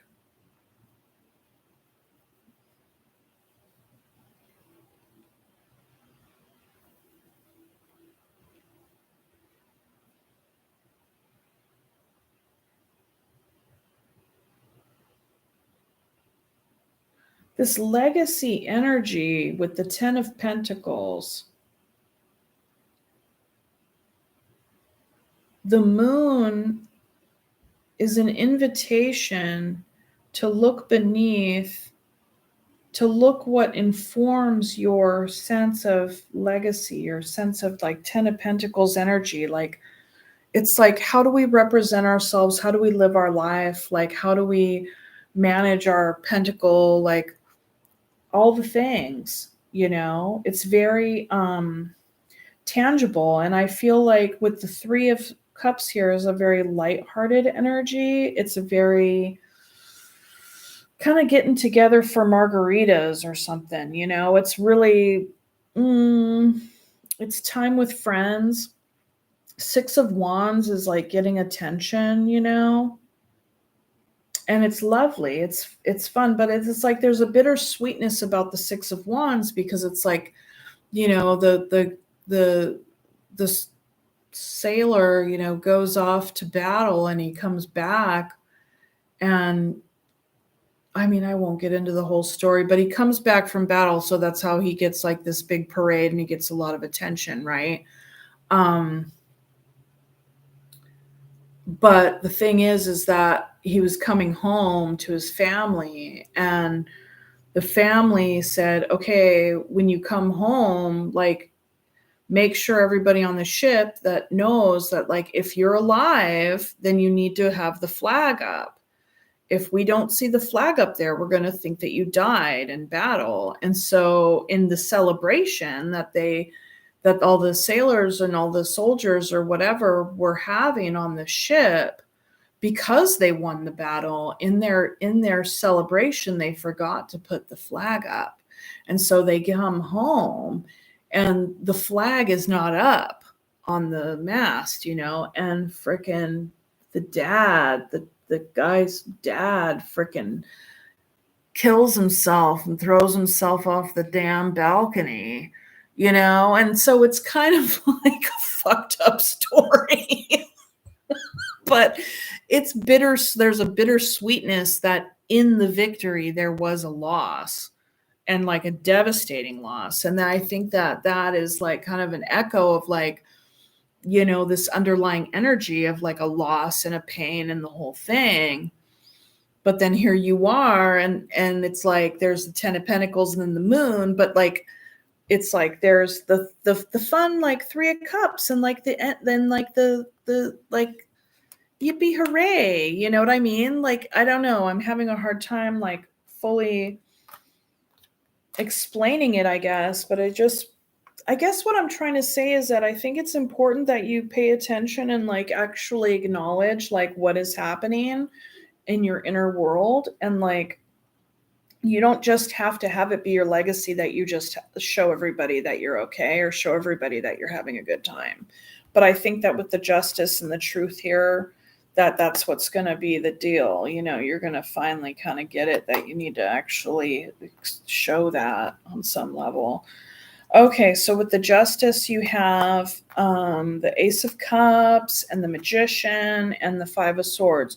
So I feel like what you believe, like, what you find to be very fair and like the direction that you want to go in, because we have the Magician here as well. Like, what you feel is going to be right, what you feel is going to be the best, like the best, the straight and narrow, is that you want to have like this Ace of Cups, like a brand new beginning in love or a brand new emotional experience. perhaps the brand new emotional experience is actually acknowledging and expressing this stuff that's underneath, like the heartache and the pain and all of that. And I think that that battle is exemplified in this Five of Swords, because with the Five of Swords, it's like you can be struggling with yourself around that very challenge that I've been talking about in the reading. Like, what's right? What's true? What do I want to manifest? Is a brand new beginning in love.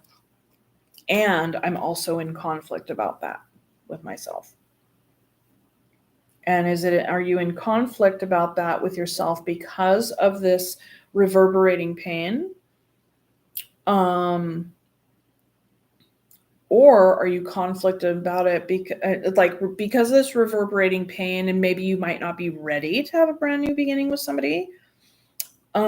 Or is it also, or could it be like conflict around trying to, because an Ace of Cups could not only be like a new beginning in love with a new person, it could be like a beginning again, like a reunification. And we have the Three of Cups here, which is also a reunion. So you have to consider that as well.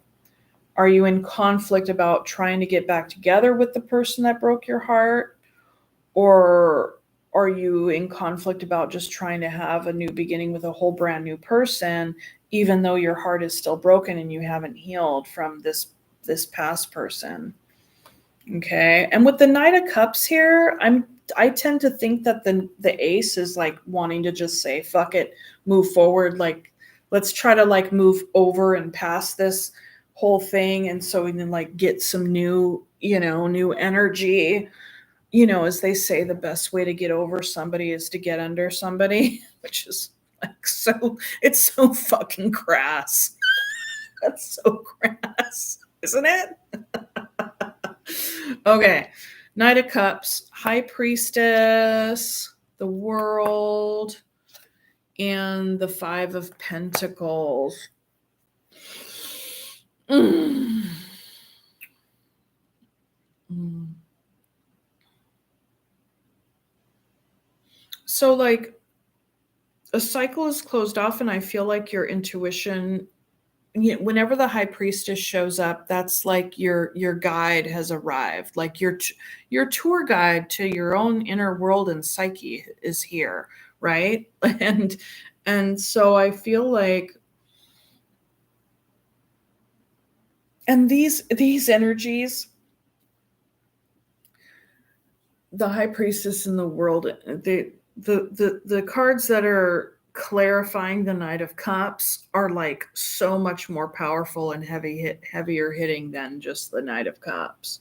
So I feel like your intuition is trying to tell you that this ending was significant for you, and you feel the feelings that you have are absolutely valid and real, and it's important for you to really pay attention to those and give them their due. Like, give yourself the nurturing and the healing time that you need to experience and to heal, instead of just trying to cover it up with like, let's go flirt kind of stuff. Like, it's important that with this Knight of Cups, turn this Knight of Cups energy towards yourself, because it's you who needs healing and love and nurturing and like salve on the broken heart, right? And I think when you do that, like that's the invitation that the tarot is giving you. And when you do that, then that means that then the sun, like, there will be new growth, there will be warmth, there will be like, it's really going to be like the energy that is so needed in order for you to heal and to grow, because that's what the sun does. It helps heal and grow and like warm shit up and the whole deal. Okay. So there you got the sun. And so I'm going to leave it there for you, Capricorn, because like if you cap off a reading with the sun, then it's got to be good. So This is hard process right now, but there it is. There it is. And there's the invitation, and, you know, good luck and all of that. Okay. And I'm sorry if I'm sounding like a delirious lady at this point, but I've been on for a long time. I'm just getting tired. So I have 2 more signs to go, and then I'm done. Ooh, ooh. Oh my God.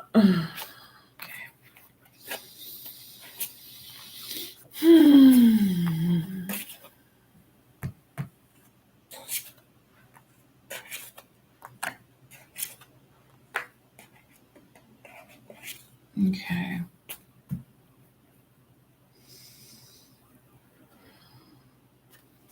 Okay, who's next? Aquarius.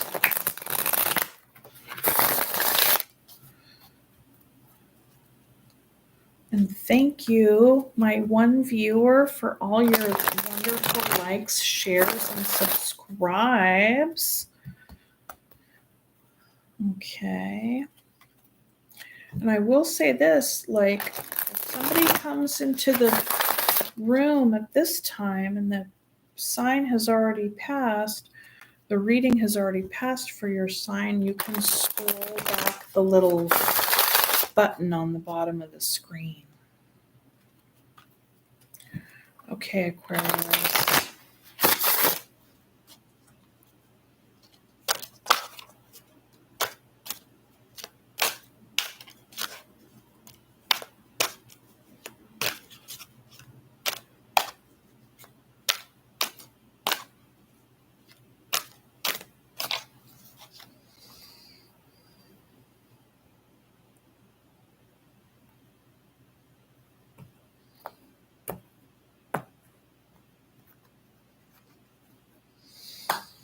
Queen of Swords, air sign, the Lovers, and the High Priestess. Knight of Wands. Okay, Aquarius, you see what you want and you are either in it and going for it or what have you. And you're probably going to come on out and, well, Queen of Swords. I'll go ahead and take the Knight of Swords too. Because you have 2 knights, you got the Knight of Wands and the Knight of Swords. So there's a very passionate message that you have inside of you. And you want to deliver this message to somebody who's deeply significant to you.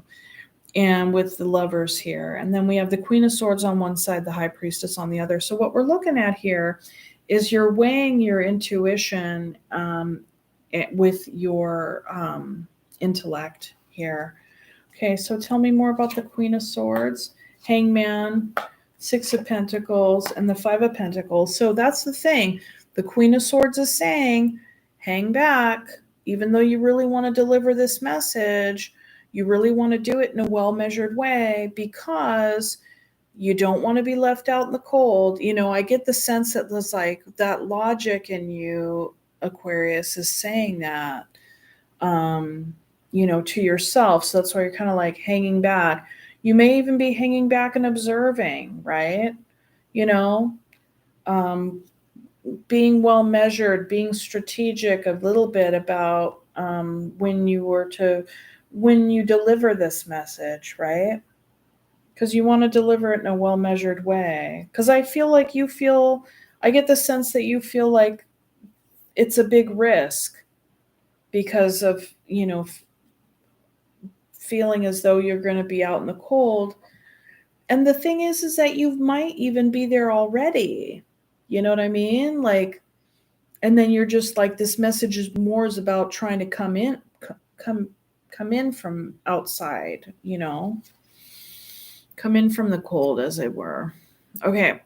The Lovers. We have the Queen of Wands, the Ace of Swords, and the 9 of Cups. So, Aquarius, I think that you are the Queen of Swords and that somebody else is the Queen of Wands. And there's a truth here with regard to this person, with regard to this connection. And the Nine of Cups really does speak to some lovely energy, like gregarious, lighthearted, sharing for sure, like sharing the bounty with one another. Huh. So I wonder what maybe this is all, I don't know, is that fear over there? Okay, High Priestess, intuition, Two of Swords, Page of Wands, Three of Swords. I wonder if you're getting, sometimes intuition and fear can be mistaken for like one and the same, or we can have a hard time telling the difference between fear and intuition. That can happen.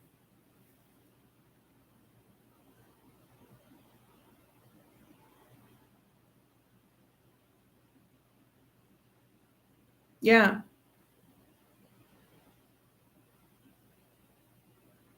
Because the Two of Swords is kind of like, should I or shouldn't I? And it's like, you may want to go and look at the Libra read, because I kind of went into a long soliloquy about the Two of Swords and all the things, how it's related to the Magician and la di da. And I feel like sometimes, the Two of Swords is like the Magician when he's like, when they are not in their element.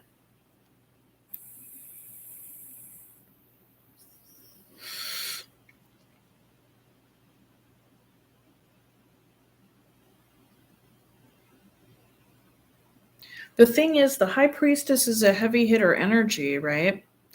And you're coming in, like, what's clarifying it is this Two of Swords and Page of Wands, which is like kind of small time energy.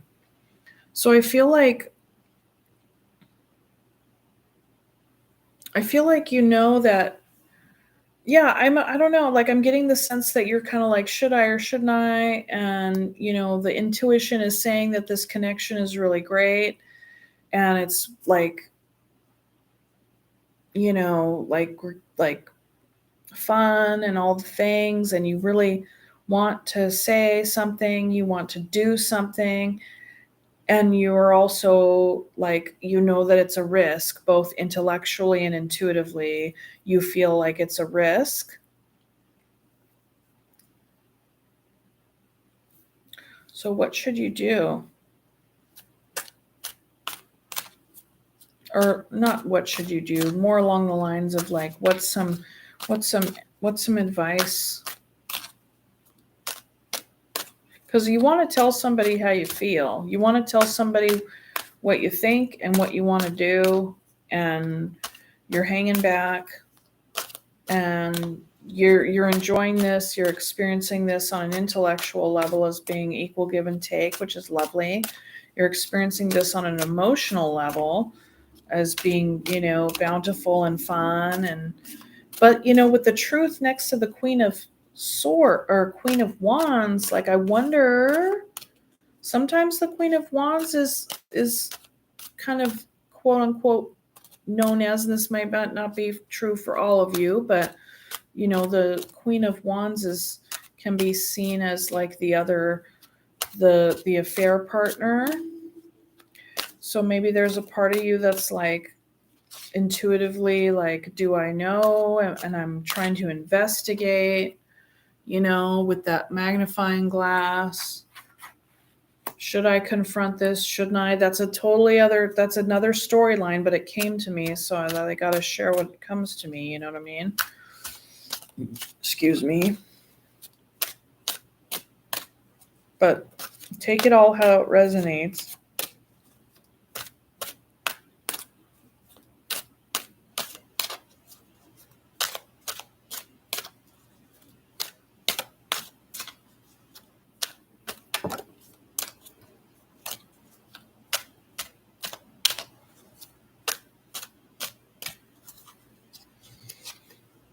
Nine of Pentacles, Seven of Cups, Seven of Wands. So this is an issue, or not an issue, but this is a matter of your own boundaries. I do see that you're feeling confused. You know that you have options on what to do.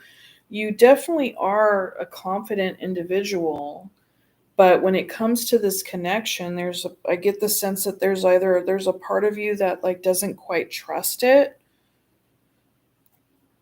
whether or not it's just you and them and you're like not trusting the energy that they're giving you, or if it's like you have a connection with this person, but you don't entirely trust whether or not you're the only person that they're connecting with. And the thing is that some of these fears, they're also a reflection of your, like, you could have some trust issues, like, maybe it's like you really want healthy boundaries, right? And sometimes if we're kind of dancing in and out of a place of like fear versus intuition, we could then think that like our boundaries are like need to be super duper like the bars of a prison or something like that. So you'll know your situation, of course, better than anybody. So what you decide to do, of course, is completely up to you. And despite this reading, I'm still not pinpointing like a definitive answer around whether or not this is just fear or whether or not this is actually happening. But I think that that's what the reading is telling us, is that that's where you're at right now. And you have to ask yourself, like, is this person making you feel warm and fuzzy with the bountiful sharing of the gregarious energy and the dinner party and the drinks, or are they not inviting you to the dinner party? It's like, how are you being treated? And if you're being treated like well, then great. Is this really happening, or is this a fear that this is going to happen? I mean, I wonder if this is an investigation upon whether or not you should feel like this is happening. Because look, I mean, we have someone whose eyes are completely covered, and then somebody who has a magnifying glass. So it's kind of like, despite how much you look, you still can't see. And so then what are you left with? You're left with your intuition, and it feels like there are secrets. It feels like there are secrets being kept. And when we're involved and we feel like someone is keeping secrets, or there's some sort of weird shit happening, then of course we're going to feel heartbroken or whatever, So yeah, I mean, you could very well be hanging back on whether or not you confront this issue.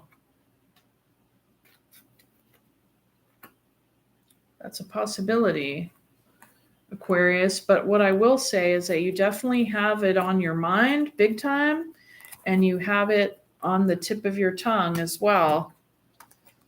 And with this energy right here, I mean, if I were in your shoes and I was feeling like that, and it was more coming from a suspicion, if I thought that my partner was cheating on me or some sort of funky shit, and I felt all this way, what do you got to lose? Just come out and say it. Come on and ask it, because there is a reason. If ever you feel like you can't trust somebody that you're with, there's a reason for that. Either it's a reflection of your own projection, and then that's grounds for, connection and intimacy, and really like sharing your vulnerability with the other person and working through it. Or you get to make your choice and get clear on how they respond. Because if you're with somebody and you come up and you're like, hey man, this hasn't been feeling right, I'm feeling suspicious, like, if they get defensive, there's your answer. Because if someone ain't up to shit, they're going to be like, what? Oh no. Like, and they're going to reassure you typically, like, and you'll feel whether or not it's genuine or not. You will feel whether or not it's genuine, or if they're bullshitting you. That's where the high priestess comes into play. That's where the intuition comes into play. for sure. So anyways, Aquarius, that is what I have for you. Those are the words of wisdom there. Well, ish. Words at least. So last sign, Pisces.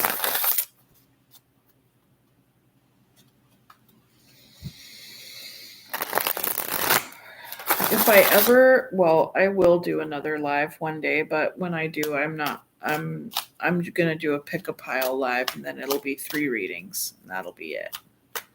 This is the first and only time I'm doing all 12 signs because it's a very, very long time, and it's not, I can't. I've enjoyed it as far as the energies, reading the energies, but as far as this is like, I'm exhausted. Okay, Pisces.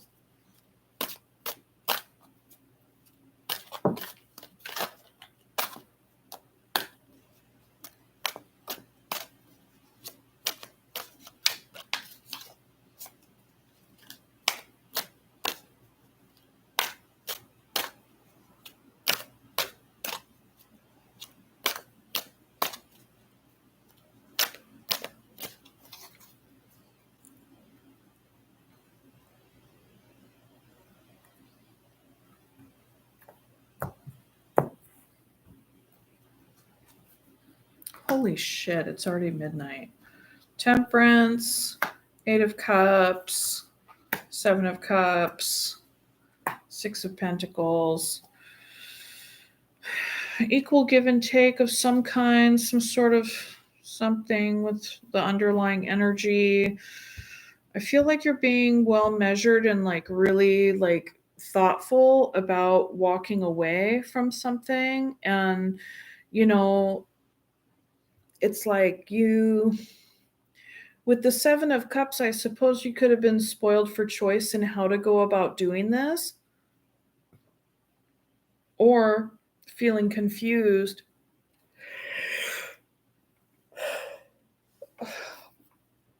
because there's all kinds of emotions around it. 7 of Cups are still cups. You know what I'm saying?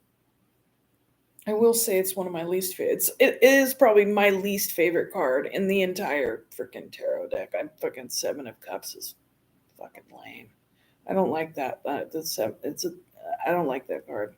I don't like it. It's weird. It's weird. It's weird.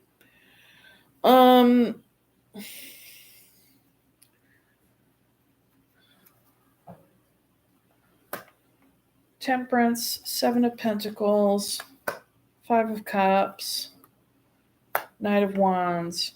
Yeah, like whatever you were investing in was not really bringing, fruition, and it was really making you sad, and you had a lot of passion about it with the Knight of Wands, or maybe you experienced, this other person as the Knight of Wands, but whatever it was that you were investing yourself in, whatever it was that you were so incredibly patient for God knows how long, well measured with the 6 of Pentacles, very patient, continuing to invest. And what do you got? You got, grief in the finish. And so no wonder you're like, peace, freaking 8 of Cups, like, I gotta go, bye. 9 of Pentacles, single. 4 of Swords, healing, sleeping, devil, fucking, yeah. That's the invitation. The invitation is to walk away from whatever is just like not healthy for you in your life anymore or at all. And it's time to go to sleep, and it's time to freaking, geek out on your freaking bird, like seriously, like be done with this. Okay. 7 of Cups, Queen of Swords, 2 of Pentacles, and the Magician. Yeah, I mean,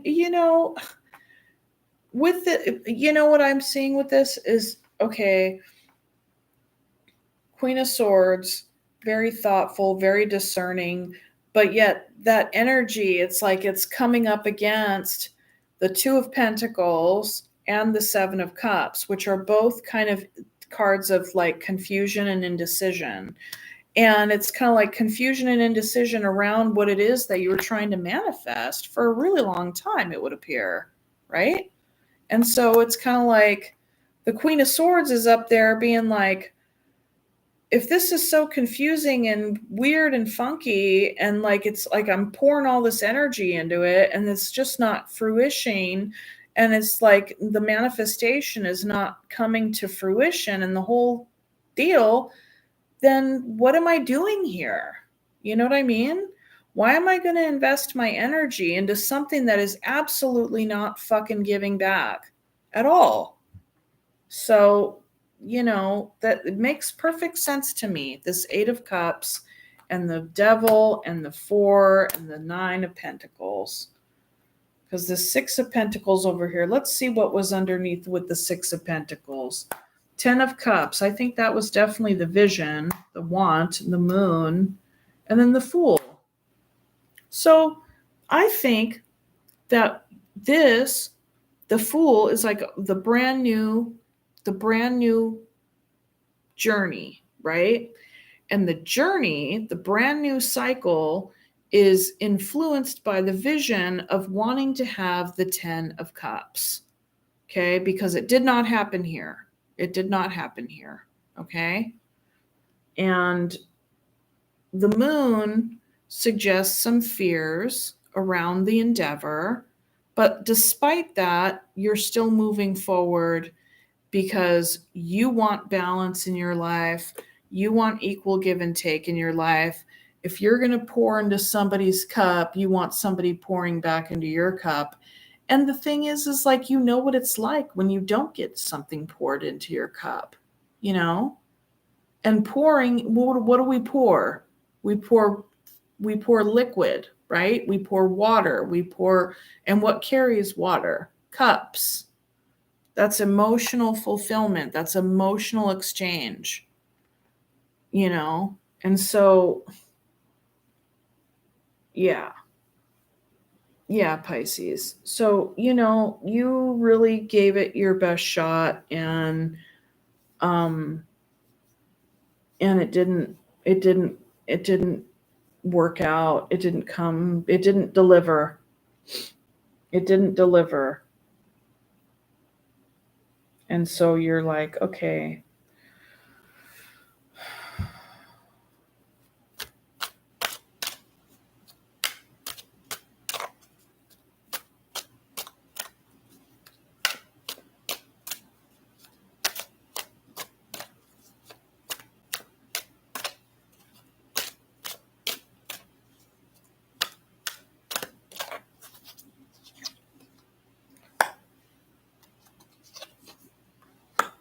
Four of Wands, Page of Cups, Page of Swords, Strength.